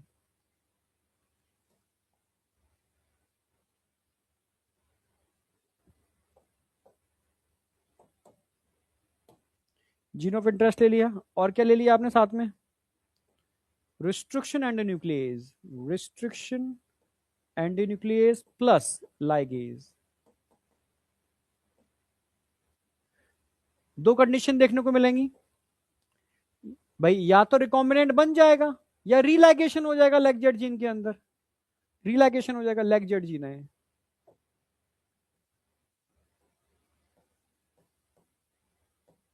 या तो रिकॉम्बिनेंट बनेगा या रिलाइगेशन हो जाएगा, दो ही केस है, और कोई केस है ही नहीं।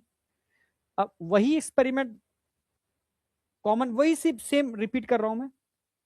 इसको उठा करके मैं बीकर में डाल दूंगा जिसमें बैक्टीरिया पहले से पड़े हुए हैं,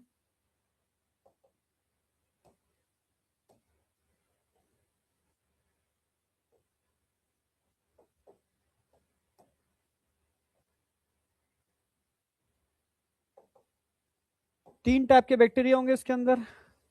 पहला,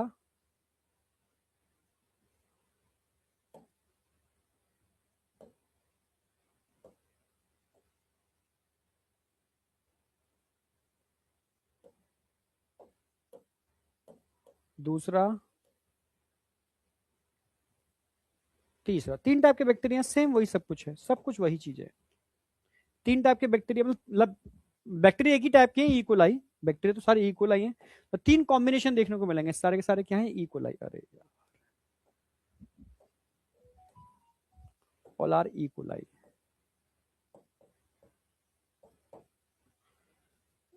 क्या कर रहे हो, ट्रांसफॉर्मेशन कर रहे हो, ट्रांसफॉर्मेशन। ट्रांसफॉर्मेशन करोगे तो तीन केस नजर आएंगे, या तो हो सकता है बैक्टीरिया में कुछ भी ना जाए, हो सकता है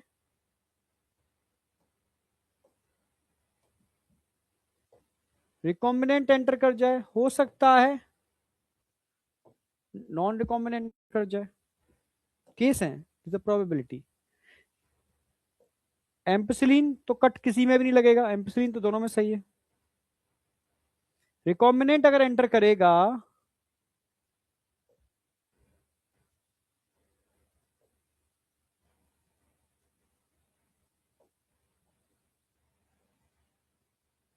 ये केस आएगा, सेम सब कुछ वैसा ही है। अब मैं इसको क्या करूंगा, ट्रांसफर करूंगा इसको किसके ऊपर, प्लेट के ऊपर। ये प्लेट पर ट्रांसफर किया मैंने।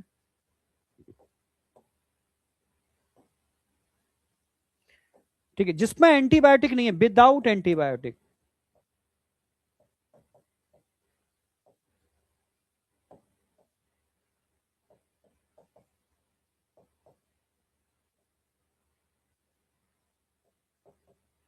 विदाउट एंटीबायोटिक, विदाउट एंटीबायोटिक, कोई एंटीबायोटिक नहीं है। तो 3 टाइप की कॉलोनी देखने को मिलेंगी मुझे, 3 टाइप की कॉलोनी। अभी व्हाइट कॉलोनी दिखा देते हैं।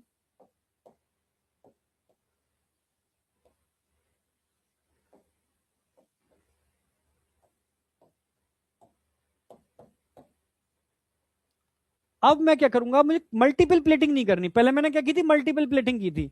एक में एम्पिसिलिन, एक के अंदर टेट्रासाइक्लिन। अब एक सिंगल प्लेट से मेरा काम बन जाएगा, ओनली सिंगल प्लेट से मेरा काम बनेगा। कैसे, ये भी बेनिफिट है इसका।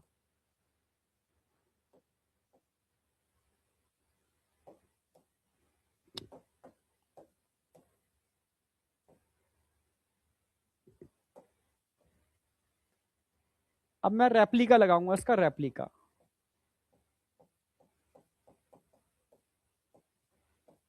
सिंगल प्लेट पर, सिंगल प्लेट पर रेप्लिका। अब 2 प्लेटें नहीं डालनी है मुझे। इसमें मैं एक तो एंटीबायोटिक डाल दूंगा, एम्पिसिलिन,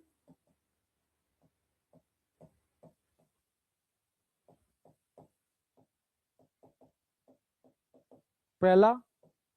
दूसरा, और क्या डालूंगा उसके अंदर एम्पिसिलिन के अलावा,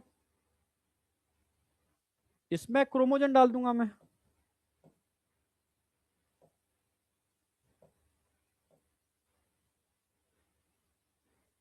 और तीसरा, मैं इसमें लैक्टोज भी डालूंगा, लैक्टोज। लैक्टोज डालूंगा तभी तो लैकोप्रोन काम करेगा। तो 3 चीजें मुझे इसके अंदर अप्लाई करने पड़ेंगी। ठीक है, इसमें 3 चीजें डालने पड़ेंगी मुझे। ये क्वेश्चन इस पर ही बनेगा, बहुत बेहतरीन क्वेश्चन। इन तीनों को मैं इस प्लेट पर अप्लाई करूंगा, एम्पिसिलिन एंटीबायोटिक, क्रोमोजन, ठीक है, और लैक्टोज। 3 चीजें डालूंगा। इससे क्या होगा, समझो समझो मेरी बात। एंटीबायोटिक डली हुई है तो एक कॉलोनी तो ग्रो ही नहीं करेगी। ये मानो कॉलोनी नंबर 1 है, ये कॉलोनी नंबर 2 है, ये कॉलोनी नंबर 3 है। यहां पर ये 1 है, ये 2 है, तो ये 3 है। अब आप देखना, एक कॉलोनी यहां पर ग्रो ही नहीं कर रही है। कॉलोनी नंबर 1 ग्रो नहीं कर रही है। ग्रो क्यों नहीं कर रही, जरा बताओ। एम्पिसिलिन की प्रेजेंस में ये कॉलोनी ग्रो नहीं कर रही, प्रॉपर कॉलोनी आ ही नहीं रही है। बैक्टीरिया मर गया यहां पर।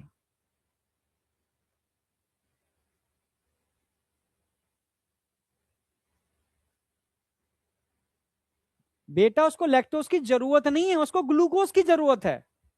जैसे आपके शरीर को बताओ, ग्लूकोज की जरूरत है या खाने की जरूरत है? आपके शरीर को ग्लूकोज की जरूरत है।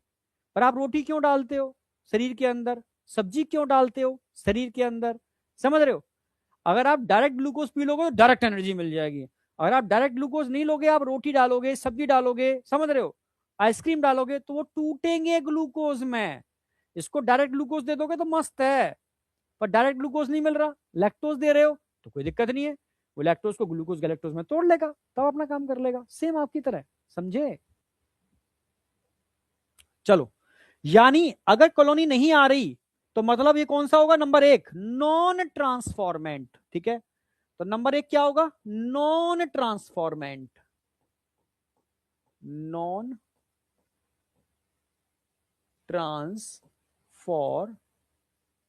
नॉन ट्रांसफॉर्मेंट क्या बता रहा है कि ग्रोथ ही नहीं आ रही, ग्रोथ एब्सेंट है यहां पर।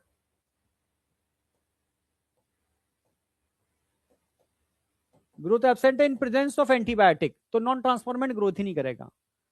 अब समझना, अब एक कॉलोनी का कलर आ रहा है ब्लू, और एक कॉलोनी कलर आ रहा है व्हाइट। ये क्या बताएगी, ब्लू कलर क्या बता रहा है, ब्लू कलर क्या बता रहा है? अच्छा, व्हाइट इधर दिखा देता हूं। आप बताओ ब्लू कलर क्या बता रहा है, ब्लू कलर क्या बता रहा है, और व्हाइट कलर क्या बता रहा है? अच्छा, ऐसे कर दूं, एक मिनट ना, ब्लू इसमें कर देता हूं, व्हाइट इसमें कर देता हूं, जैसे कि सेकंड वो आ जाएगा। ठीक है, इसको मैं थर्ड दिखा देता हूं। ये सेकंड नंबर है। ब्लू और व्हाइट क्या बता रहा है, जरा कोई बता सकता है क्या?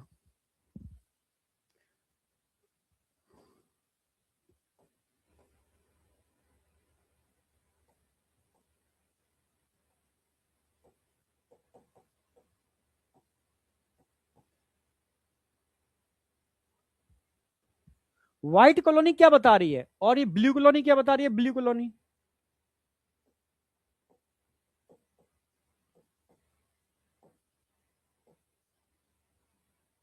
ये क्या बता रही है? व्हाइट और ब्लू।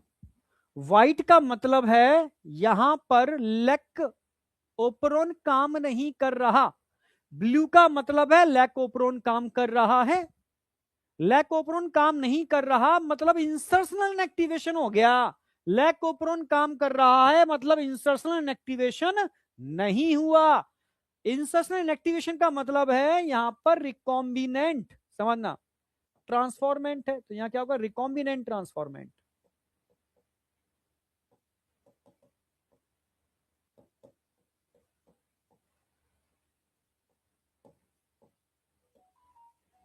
ये नीट में डायरेक्ट क्वेश्चन कलर के बेस पर।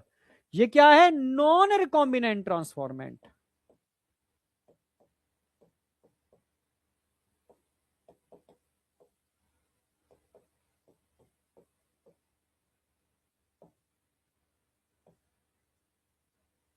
Non recombinant transformant. अब बताओ कितनों के समझ में आई ये कंसेप्ट?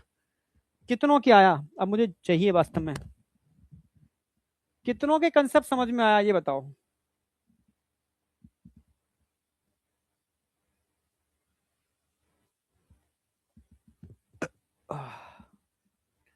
कितनों के समझ में आया बेटा?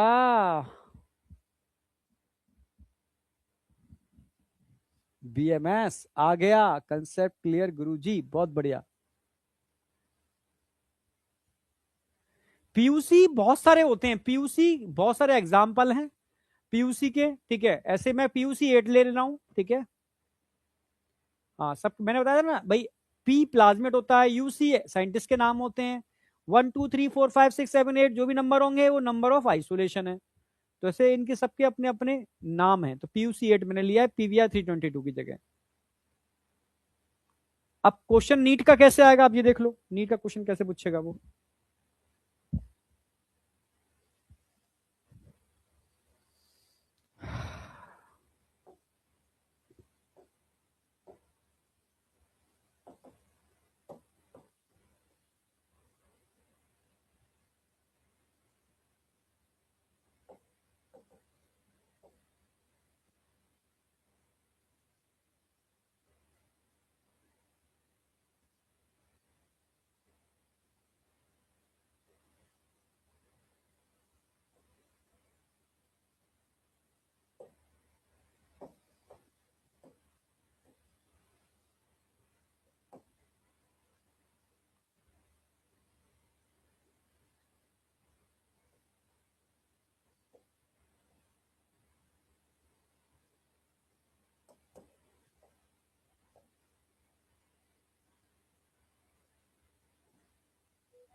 अगर ग्रोथ एब्सेंट है तो क्या मतलब है? पर ग्रोथ का कलर कैसा है? व्हाइट, तो क्या बता रही है? ग्रोथ का कलर कैसा है? ब्लू, तो क्या बता रही है? ग्रोथ नहीं है तो क्या मतलब हो गया? ये नॉन ट्रांसफॉर्मेंट। नॉन,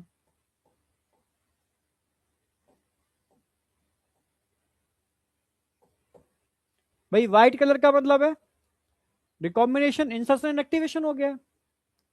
मतलब ब्लू कलर नहीं आ रहा क्रोमोजन की प्रेजेंस में, मतलब रिकॉम्बिनेंट ट्रांसफॉर्मेंट।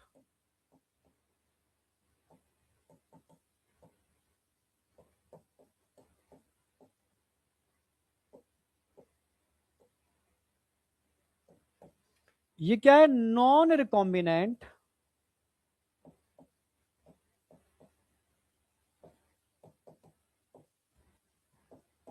ट्रांसफॉर्मेंट। अब मुझे बताओ ब्रेन में सेट हुआ है नहीं हुआ? ये सारे क्वेश्चंस आएंगे, very very very important, direct question मिल जाएंगे आपको। हाँ, नॉन रिकॉम्बिनेंट, नॉन ट्रांसफॉर्मेंट पहला वाला, नॉन ट्रांसफॉर्मेंट, फिर रिकॉम्बिनेंट ट्रांसफॉर्मेंट, फिर नॉन रिकॉम्बिनेंट ट्रांसफॉर्मेंट। भाई ब्लू कलर आने का मतलब है लैक्टोज की प्रेजेंस में जीन काम कर रहा है, मतलब इंसर्शनल इनएक्टिवेशन नहीं हुआ, मतलब नॉन रिकॉम्बिनेंट ट्रांसफॉर्मेंट। हाँ, लैक्टोज की प्रेजेंस में व्हाइट की व्हाइट ही कलर है, मतलब भैया उसका इंसर्शनल इनएक्टिवेशन हो गया। क्रोमोजन का कोई कलर नहीं होता, वो कलरलेस होते हैं, बस प्लेट में डाल दो के पता ही नहीं चलेंगे। समझ में आया? हाँ। हाँ, पर प्लेट अगर ब्लू कलर की हो जाती है तो समझ लो, समझ लो कि लैक्टोज टूट रहा है, या ना, यानी लैक जेड जीन काम कर रहा है, उसका इंसर्शनल एक्टिवेशन नहीं हुआ। हाँ बेटा, व्हाइट कॉलोनी में लैकोप्रोन काम नहीं करेगा, क्यों? क्योंकि लैक जेड जीन उसका बर्बाद हो चुका है, इंसर्शनल इनएक्टिवेशन हो चुका है। क्यों? क्योंकि रिकॉम्बिनेंट बन चुका है। अब बताओ, कोई डाउट? सारे क्वेश्चन सॉल्व हो जाएंगे। अब हमारा एक ये पार्ट खत्म होता है, अब मैं चलूंगा आगे, ठीक है? ये तो मैंने पूरा वेक्टर समझा दिया आपको, वेक्टर की प्रॉपर्टी बता दी, 2 एक्सपेरिमेंट भी करा दिए, ठीक है? और ड्रग रेजिस्टेंट जीन भी करा दिया मैंने, और लैक-जेट जीन भी समझा दिया, और लैकोप्रोन भी मैंने पूरा बेसिक करा दिया। अब डेप्थ में आप कहां पढ़ोगे? मॉलिक्यूलर बायोलॉजी में, उसमें तीनों जीन के फंक्शन, लैक्टोज कैसे काम करती है, ग्लूकोज कैसे काम कर सकता है, ट्रिप्टोफान के केस में क्या होगा, यूकैरियोटिक में जीन कैसे काम करते हैं, ठीक है? इंट्रॉन क्या होते हैं, एक्सोन क्या होते हैं, डिटेल्ड में पढ़ोगे, ठीक है? कोई नहीं, ठीक है, वो अपना पैरेलल चलेगा बॉटनी में। अब यहां आ जाओ, vector for cloning gene in plant and animal. अब जैसे कोई प्लांट के अंदर आपको कि जीन को क्लोन करना है, पहुंचाना है, तो कौन सा वेक्टर यूज करोगे? एनिमल के अंदर किसी जीन को भेजना है, कौन सा वेक्टर यूज करोगे? बैक्टीरिया के अंदर किसी जीन को भेजना है, कौन सा वेक्टर यूज करोगे? समझ रहे हो ना मेरी बात? तो ये बेसिक कुछ वेक्टर्स हैं जो आपको याद होने चाहिए। सबसे ज्यादा मतलब काम अगर हुआ है ना, तो उस पर हुआ है, ठीक है, प्लांट के ऊपर। प्लांट के अंदर एनिमल प्रोटीन आप एक्सप्रेस कर रहे हो, बायोटेक प्लांट पे कर रहे हैं, तो प्लांट के अंदर अगर किसी कोई भी जीन आपको पहुंचाना है तो एक ही वेक्टर यूज करोगे, एग्रोबैक्टीरियम ट्यूमिफेसियंस। ऑलवेज, कुछ सोचना ही नहीं है। सर आप ऐसे क्यों बोल रहे हो, एग्रोबैक्टीरियम ट्यूमिफेसियंस को ही क्यों यूज करेंगे? क्योंकि आपको एक ऐसा वेक्टर चाहिए जो प्लांट में जाए, ठीक है, आपके जीन की मल्टीपल कॉपी बनाए। समझ रहे हो? तो इसकी खोज कैसे हुई, इस एग्रोबैक्टीरियम ट्यूमिफेसियंस नाम के बैक्टीरिया की। ये एक ऐसा बैक्टीरिया है, खुद प्रोकैरियोट होते हुए यूकैरियोट में जाकर के, समझ रहे हो आप, एक्सप्रेशन कर लेता है। यानी इसके पास 2 टाइप की ओवरआई साइड है, ये प्रोकैरियोट में भी एक्सप्रेस कर लेता है, और यूकैरियोट में जाकर के, ठीक है, वहां भी एक्सप्रेस कर लेता है। मतलब इसके अंदर एक प्लाज्मिड होता है, टीआई प्लाज्मिड, ठीक है, समझा रहा हूं अभी, ठीक है? तो एग्रोबैक्टीरियम ट्यूमर ये एक तरीके से पैथोजन है, जैसे मैं दिखाऊं डायग्राम से समझ में आएगा। एग्रोबैक्टीरियम एक बैक्टीरिया है जो प्लांटों के अंदर क्राउन गाल मतलब एक कैंसर होता है एक तरीके से, मानो प्लांट कैंसर कहते हैं।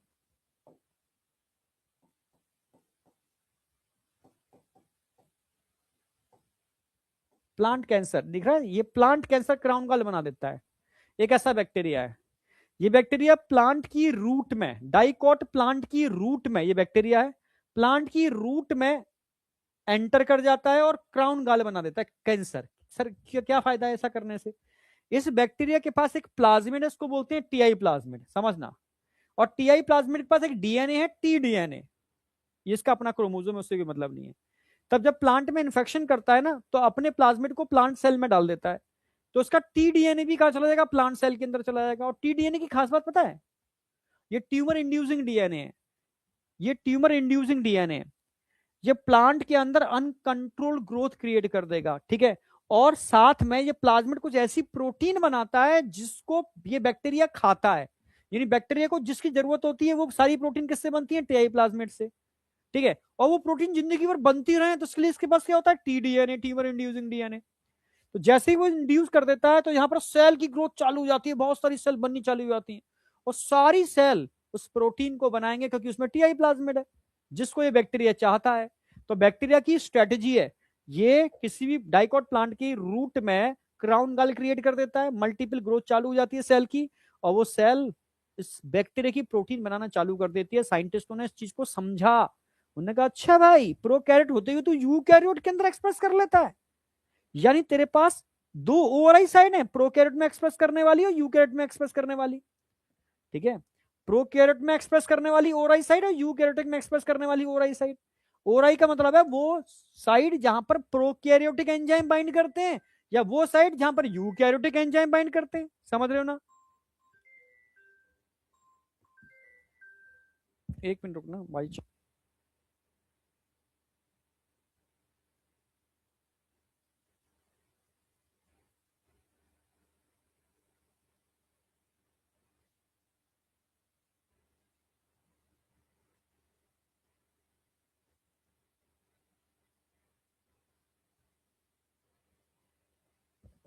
ठीक है, समझना, एक ऐसा प्लाज्मिड जो प्रोकैरियोट में भी रेप्लिकेट कर लेता है और यूकैरियोट में भी रेप्लिकेट कर लेता है। ठीक है, क्योंकि इसके पास दोनों टाइप की ओआरआई साइट है, समझे? अभी रुको, अभी आ रहे हैं। तो साइंटिस्ट ने क्या किया, इस प्लाज्मिड को ढूंढा। Agrobacterium tumefaciens a pathogen of several dicot, monocot नहीं, several dicot plants, is able to deliver a piece of DNA. एक कौन सा डीएनए है उसके पास? टीडीएनए है। टू ट्रांसफॉर्म नॉर्मल सेल, ये टीडीएनए नॉर्मल सेल को किसमें ट्रांसफॉर्म कर रहा है? ट्यूमर, ट्यूमर में कन्वर्ट कर रहा है, direct these tumour cell to produce, जो कुछ केमिकल बनाती है ट्यूमर सेल, जिनको ये पैथोजन यूटिलाइज करता है। साइंटिस्टों ने ढूंढा इसको, तब साइंटिस्टों ने दिमाग लगा के क्या काम किया, इस बैक्टीरिया के अंदर एक प्लाज्मिड था, tumour inducing plasmid, tumour inducing plasmid, TI plasmid, tumour inducing plasmid, समझना, जिसके पास टीडीएनए था। बस इस प्लाज्मिड को आइसोलेट किया, इसको मॉडिफाई किया। अब क्या किया? मॉडिफाइड, रूपांतरित। मॉडिफिकेशन में क्या कर दिया, इसका टीडीएनए कट करके निकाल दिया, और इसको ऐसा मॉडिफाई किया कि ये डाइकॉट और मोनोकॉट दोनों के अंदर एंटर कर सके। ठीक है, और टीडीएनए उड़ा दिया जो कैंसर प्रोड्यूस करता है। ठीक है, अब क्या करता है, which is no more pathogenic, अब पैथोजेनिक नहीं है ये, but still able to use the mechanism to deliver gene of our interest in variety of plant. अब ये क्या कर रहा है, आपके जीन को, भाई टीआई प्लाज्मिड में से टीडीएनए को उड़ा दिया, उसकी जगह आपके जीन ऑफ इंटरेस्ट को जोड़ दिया, और इसको ऐसा मॉडिफाई किया कि डाइकॉट के अलावा ये वेराइटी ऑफ प्लांट के अंदर जाकर के आपके जीन को पहुंचा सके। तो बस फिर जाकर के इस पूरी इंडस्ट्री में इस टीआई प्लाज्मिड को धड़ल्ले से यूज किया जाना चालू कर दिया, जो एग्रोबैक्टीरियम ट्यूमिफेसिएंस से आइसोलेट किया था। ठीक है, तो ध्यान रखना, जब भी प्लांट का केस आएगा, प्लांट में किसी भी जीन को डालना है, कौन सा प्लाज्मिड यूज करोगे? TI plasmid. कहां से आइसोलेट करते हैं? एग्रोबैक्टीरियम ट्यूमिफेसिएंस। ये प्लाज्मिड कैसा प्लाज्मिड है? मॉडिफाइड है। ये सेवरल वेराइटी ऑफ प्लांट के अंदर आज की डेट में यूज होता है। ये पूरी कहानी होगी, आप याद रखोगे। एनिमल सेल के अंदर किसी जीन को पहुंचाना है तो आप ऐसा वायरस यूज करो जो एनिमल सेल के अंदर अपने डीएनए को जोड़ लेता है। तो आप जानते हो रिट्रो वायरस, जितने भी रिट्रो वायरस हैं, आरएनए वायरस है। ठीक है, जैसे आप जानते हो, ठीक है, भाई हमारी लिवर के अंदर हेपेटाइटिस बी वायरस है, रिट्रो वायरस है। ठीक है, तो ऐसे वायरस ढूंढो जो अपने डीएनए को हमारे डीएनए से जोड़ लेते हैं, उनके पैथोजेनिक प्रॉपर्टी को निकाल दो, उसकी जगह अपने जीन ऑफ इंटरेस्ट को जोड़ करके आप यूज कर लो। तो एनिमल सेल के लिए हम क्या यूज करते हैं? रेट्रोवायरस का पूरा एक्सपेरिमेंट कराऊंगा अभी मैं। ठीक है, जीन थेरेपी के अंदर एनिमल में आप रेट्रोवायरस यूज करते हो, बस इतना ही याद रखो। जब भी एनिमल सेल की बात आएगी रेट्रोवायरस, प्लांट सेल की बात आएगी टीआई प्लाज्मिड। कहां से आइसोलेट करते हैं? एग्रोबैक्टीरियम ट्यूमेफेसिएंस से। अच्छा, दो समझ में आ गए, वेक्टर प्लांट के लिए क्या यूज करेंगे, एनिमल के लिए क्या यूज करेंगे, और बैक्टीरिया के लिए तो प्लाज्मिड बता ही दिया मैंने। तो तीन चीजें हो गई। तो अब हमारा वेक्टर वाला पॉइंट पूरा कवर हो गया, यहां तक पूरा कवर है वेक्टर वाला पॉइंट। अब बताओ, वेक्टर समझ में आया? अब कॉम्पिटेंट होस्ट है, छोटा सा ही है। ठीक है, कॉम्पिटेंट होस्ट का मतलब है किसी सेल के अंदर, होस्ट के अंदर अपने प्लाज्मिड को अगर पहुंचाओगे, तो कुछ मेथड और भी हैं, ये तो मेथड ये थे ही। ठीक है, एक हीट शॉक ट्रीटमेंट होता है, एक जीन गन होती है, यस, उसके थ्रू भी आप पहुंचा सकते हो वेक्टर को। ठीक है, हाँ, और एक माइक्रो इंजेक्शन टेक्निक भी होती है, वो भी समझाऊंगा। तीन मेथड है। ठीक है, competent host for transformation with recombinant DNA. ठीक है, अब समझो, अब समझना है इसको अच्छी तरीके से।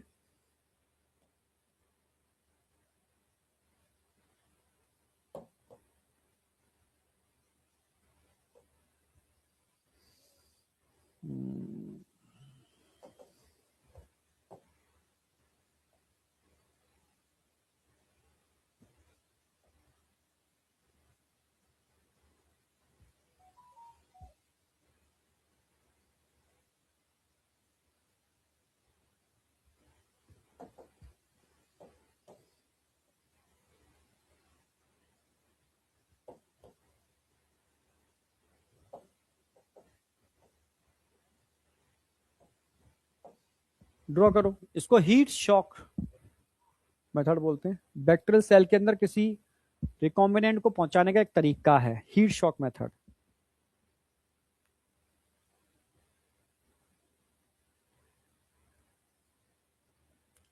नोट करो उसको। अब सबसे पहले तो मैं ई कोलाई लेने वाला हूं। क्या लेने वाला हूं? E coli. इसमें क्या पड़े हुए हैं? बहुत सारे ई कोलाई। ये ई कोलाई पड़े।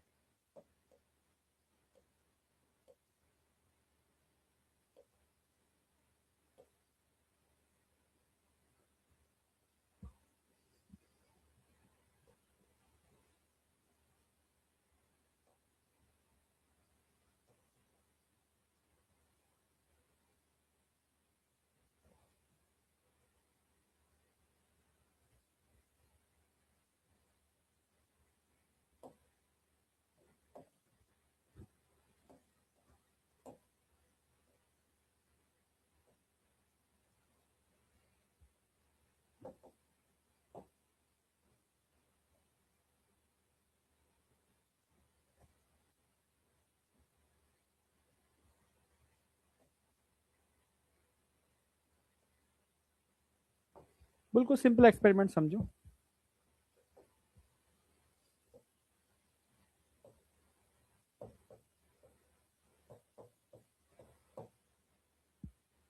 ढेर सारी इक्वलाई हैं। इक्वलाई के अंदर मुझे क्या पहुंचाना है? एक रिकॉम्बिनेंट को पहुंचाना है। क्या पहुंचाना है? एक रिकॉम्बिनेंट। ठीक है।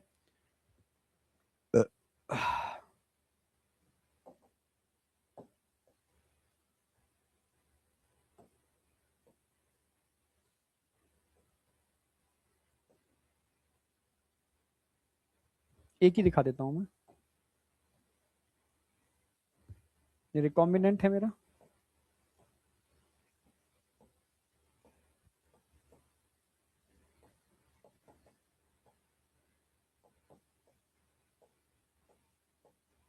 इस पर चार्ज कैसा होता है? डीएनए के ऊपर हमेशा नेगेटिव चार्ज होता है, ये आप जानते हो। रिकॉम्बिनेंट डीएनए, डीएनए पे हमेशा नेगेटिव चार्ज होता है, ये आप जानते हो।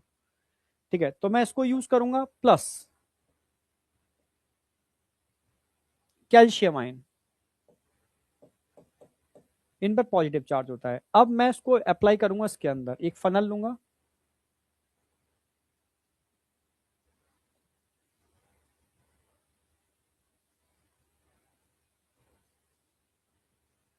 इस फनल में क्या होंगे? मेरे रिकॉम्बिनेंट पड़े होंगे। मेरे रिकॉम्बिनेंट होंगे बहुत सारे, और इन रिकॉम्बिनेंट से कौन जुड़े होंगे? Calcium ion.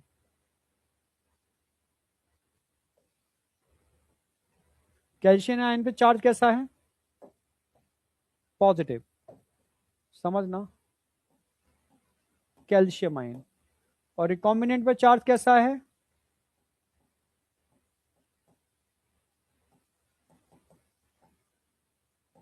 नेगेटिव चार्ज है। यहां नेगेटिव चार्ज है, यहाँ पॉजिटिव चार्ज है। नेगेटिव पॉजिटिव चिपक जाएंगे आपस में। ठीक है। इन सबको आप अप्लाई कहां कर दोगे? ऐसे एक दिखा रहा हूं मैं, बहुत सारे ऐसे करके आप कहां अप्लाई कर दोगे? इस सॉल्यूशन में, जिसके अंदर क्या पड़े हुए हैं? E coli. E coli. अब आप क्या करने वाले हो? Heat shock.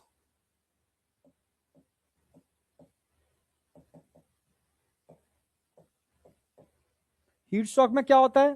पहले आप 42 डिग्री सेल्सियस टेम्परेचर करोगे, फिर इसको आइस पे रखोगे, फिर 42 करोगे, फिर आइस पे रखोगे। नहीं, पहले ये करोगे, फिर ये करोगे। 42 आइस, 42 आइस, 42 आइस। यानी पहले गर्म करोगे, फिर ठंडा करोगे, गर्म करोगे, ठंडा करोगे, गर्म करोगे, ठंडा करोगे, गर्म करोगे, ठंडा करोगे। इस पूरी प्लेट को, पूरे बीकर को गर्म ठंडा करने से क्या होगा? इस बैक्टीरिया की वॉल में बड़े बड़े पोर बन जाएंगे। इनका पोर साइज मतलब बड़ा हो जाएगा। पोर साइज बड़ा हो जाएगा। और पोर साइज बड़े होने का फायदा क्या है? पोर साइज बड़े होने की वजह से, ठीक है, पोर साइज बड़े होने की वजह से कैल्शियम आयन बैक्टीरिया के अंदर एंटर करेंगे। और कैल्शियम आयन के एंटर करते ही, कैल्शियम के प्रोटीन्स होते हैं, कैल्शियम आयन के एंटर करते ही आपका रिकॉम्बिनेंट भी बैक्टीरिया के अंदर चला जाएगा। समझे? तो हीट शॉक ट्रीटमेंट की हेल्प से आपका रिकॉम्बिनेंट कैल्शियम आयन की मदद से कहां एंटर कर जाएगा? सेल के अंदर। ठीक है। इसको क्या बोलेंगे? ये क्या प्रोसेस चल रही है, इसको क्या बोलते हैं? ट्रांसफॉर्मेशन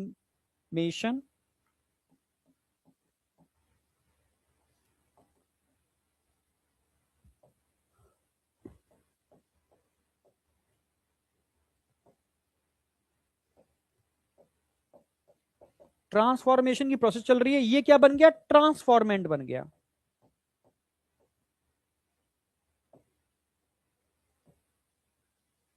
एक तरीका ये, इसको हीट शॉक ट्रीटमेंट बोलते हैं, यानी 42 डिग्री सेल्सियस पर रख रहे हो, ये हीट हो गया, फिर ठंडा, फिर हीट, फिर ठंडा, आइस, फिर हीट, फिर आइस। इससे ये कैल्शियम आयन अंदर आते हैं, तो कैल्शियम के साथ आपका रिकॉम्बिनेंट भी अंदर आ जाएगा, और रिकॉम्बिनेंट आपका अंदर आ गया। समझे? तो एक मेथड तो ये हो गया आपका अपने रिकॉम्बिनेंट को होस्ट के अंदर पहुंचाने का तरीका, इसको हीट शॉक ट्रीटमेंट बोलते हैं। ठीक है, हीट शॉक ट्रीटमेंट बोलते हैं, जिसमें 42 डिग्री सेल्सियस, देन आइस, फिर 42, फिर आइस। तो ये हीट शॉक ट्रीटमेंट है, समझे? ये हीट शॉक ट्रीटमेंट है। आप बताओ, इसमें किसी को कोई डाउट है? ये ट्रांसफॉर्मेशन की प्रोसेस हो गई।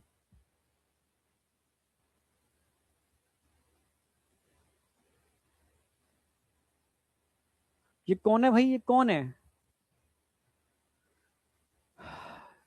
सिद्रा खान सर, स्लाइड से क्यों पढ़ा रहे हैं? लिखकर पढ़ाने से ज्यादा समझ में आता है। तो बेटा तेरे समझ में कैसे भी नहीं आता है।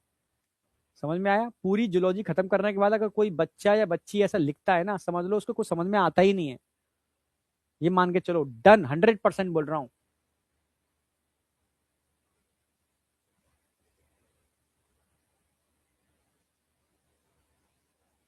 जिसको समझ ही नहीं आया आज तक ये चीज, तो अभी भी वो लिख रहा है, सोचो मतलब पूरा सिलेबस पूरी साल का खत्म होने के बाद अगर बच्चा यहाँ लिख रहा है ना ये, तो समझ लो वो किस स्तर पर होगा, क्या सिलेक्शन देगा पता नहीं। समझ में आया?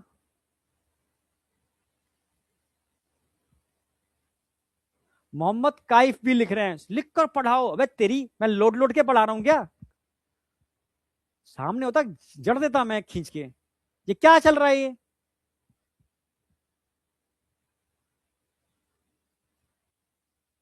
नहीं होगा तो स्पैमर। ठीक है,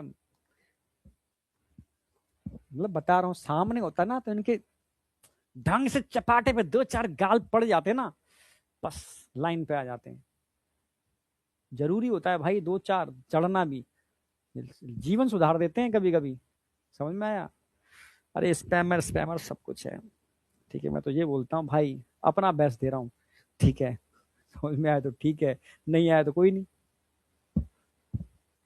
मेरी तो कोशिश रहती है कि भाई एक बार पढ़ाऊं, दोबारा पढ़ाने की जरूरत ही ना हो। ठीक है, चलो चलो भाई, बच्चे हैं ना, उनमें इतनी समझ होती तो फिर बात ही क्या थी। आ जाओ, सेकंड मेथड है माइक्रो इंजेक्शन। अगर किसी एनिमल सेल, बट क्वेश्चन इतना नहीं आएगा, अगर एनिमल सेल के अंदर, अब भाई एनिमल सेल के अंदर किसी रिकॉम्बिनेंट को पहुंचाना हो तो क्या यूज करोगे? Micro injection. बैक्टीरिया के अंदर हीट शॉक ट्रीटमेंट। ठीक है, माइक्रो इंजेक्शन वही, माइक्रो इंजेक्शन की हेल्प से आपने रिकॉम्बिनेंट पहुंचा दिया, निडल की हेल्प से रिकॉम्बिनेंट पहुंचा दिया अंदर। ठीक है, माइक्रो इंजेक्शन है। अगर किसी प्लांट सेल के अंदर, तब आप बायोलिस्टिक गन, नीट में बहुत बार पूछा गया है, very very very important. Biolistic gun, gene gun, बस कुछ नहीं है, बस ये एक लाइन ध्यान रखनी है। ये तो मैं सब चीजें एक्स्ट्रा लिखता हूं कुछ उन गधे बच्चों के लिए। ये तो शॉर्ट नोट्स में तो इतना ही लिखा जाता है, गन फॉर प्लांट। ठीक है, ये गन यूज करते हैं प्लांट के केस में, बस कुछ भी नहीं है, सेम वही मेथड है। ठीक है, यहां पर आप गोल्ड या टंगस्टम यूज कर लो, गोल्ड या टंगस्टम। भाई गोल्ड है या टंगस्टम है, दोनों पे पॉजिटिव चार्ज होता है, आप जानते हो। गोल्ड या टंगस्टम,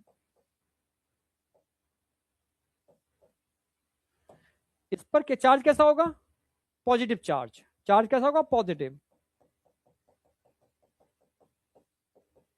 डीएनए पे चार्ज कैसा होगा? डीएनए पे चार्ज कैसा होगा? नेगेटिव। रिकॉम्बिनेंट पे चार्ज कैसा होगा? नेगेटिव।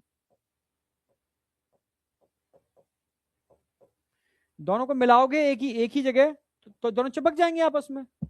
तो वही तो हमने किया है। यहाँ पर आपका क्या क्या है, आपका डीएनए, रिकॉम्बिनेंट और गोल्ड पार्टिकल है। वहां पर डीएनए और कैल्शियम थे, या कैल्शियम की जगह हमने गोल्ड पार्टिकल ले लिए, और यहां से बम्बार्टमेंट करते हैं, ये गन होती है, बम्बार्टमेंट करते हैं, दबाते जाते हैं, तो प्लांट सेल के अंदर आपके रिकॉम्बिनेंट एंटर करते जाते हैं, कर जाएगा जो भी है। ठीक है, समझ रहे हो? तो इसको बायोलिस्टिक गन या जीन गन बोलते हैं, ठीक है। इसमें गोल्ड या टंगस्टन यूज करते हैं क्योंकि इस पर पॉजिटिव चार्ज होता है, और डीएनए पर नेगेटिव चार्ज होता है। इसकी हेल्प से भी आप डायरेक्टली डीएनए को पहुंचा सकते हो। यहां पर आकर के आपका आज का टॉपिक एंड हो जाता है। यस, ये तो मैं नेक्स्ट क्लास के अंदर पूरी प्रोसेस कराने वाला हूं। आपको सबसे समझाऊंगा कि डीएनए को आइसोलेट कैसे करते हैं, उसके फ्रेगमेंटेशन कैसे करते हैं, उनमें से अपने जीन ऑफ इंटरेस्ट को कैसे ढूंढते हो।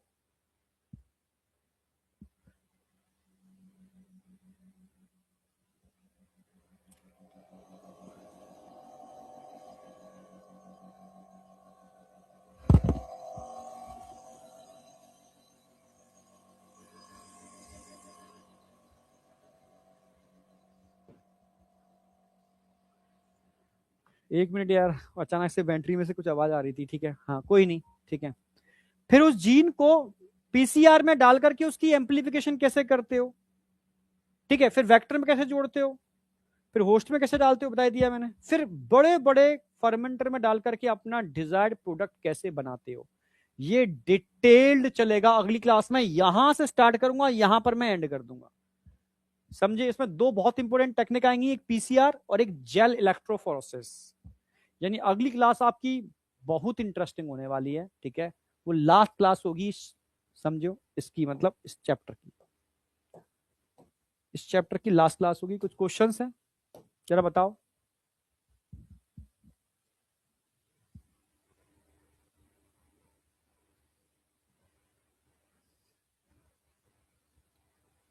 जरा बताओ।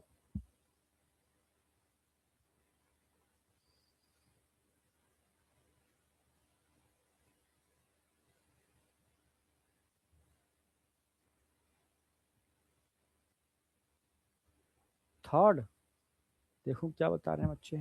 Same enzyme, yes absolutely right, बेहतरीन। जरा बताओ। अरे ये तो बता दोगे,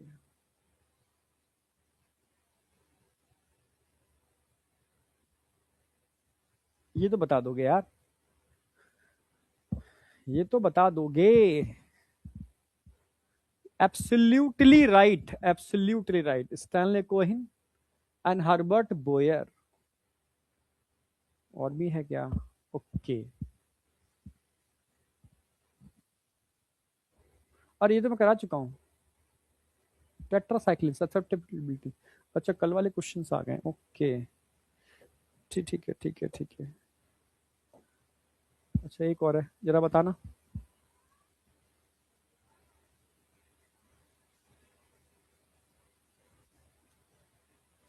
अगर मुझे ह्यूमन लिम्फोसाइट में कोई जीन डालना हो तो मैं किस वेक्टर को यूज करूंगा?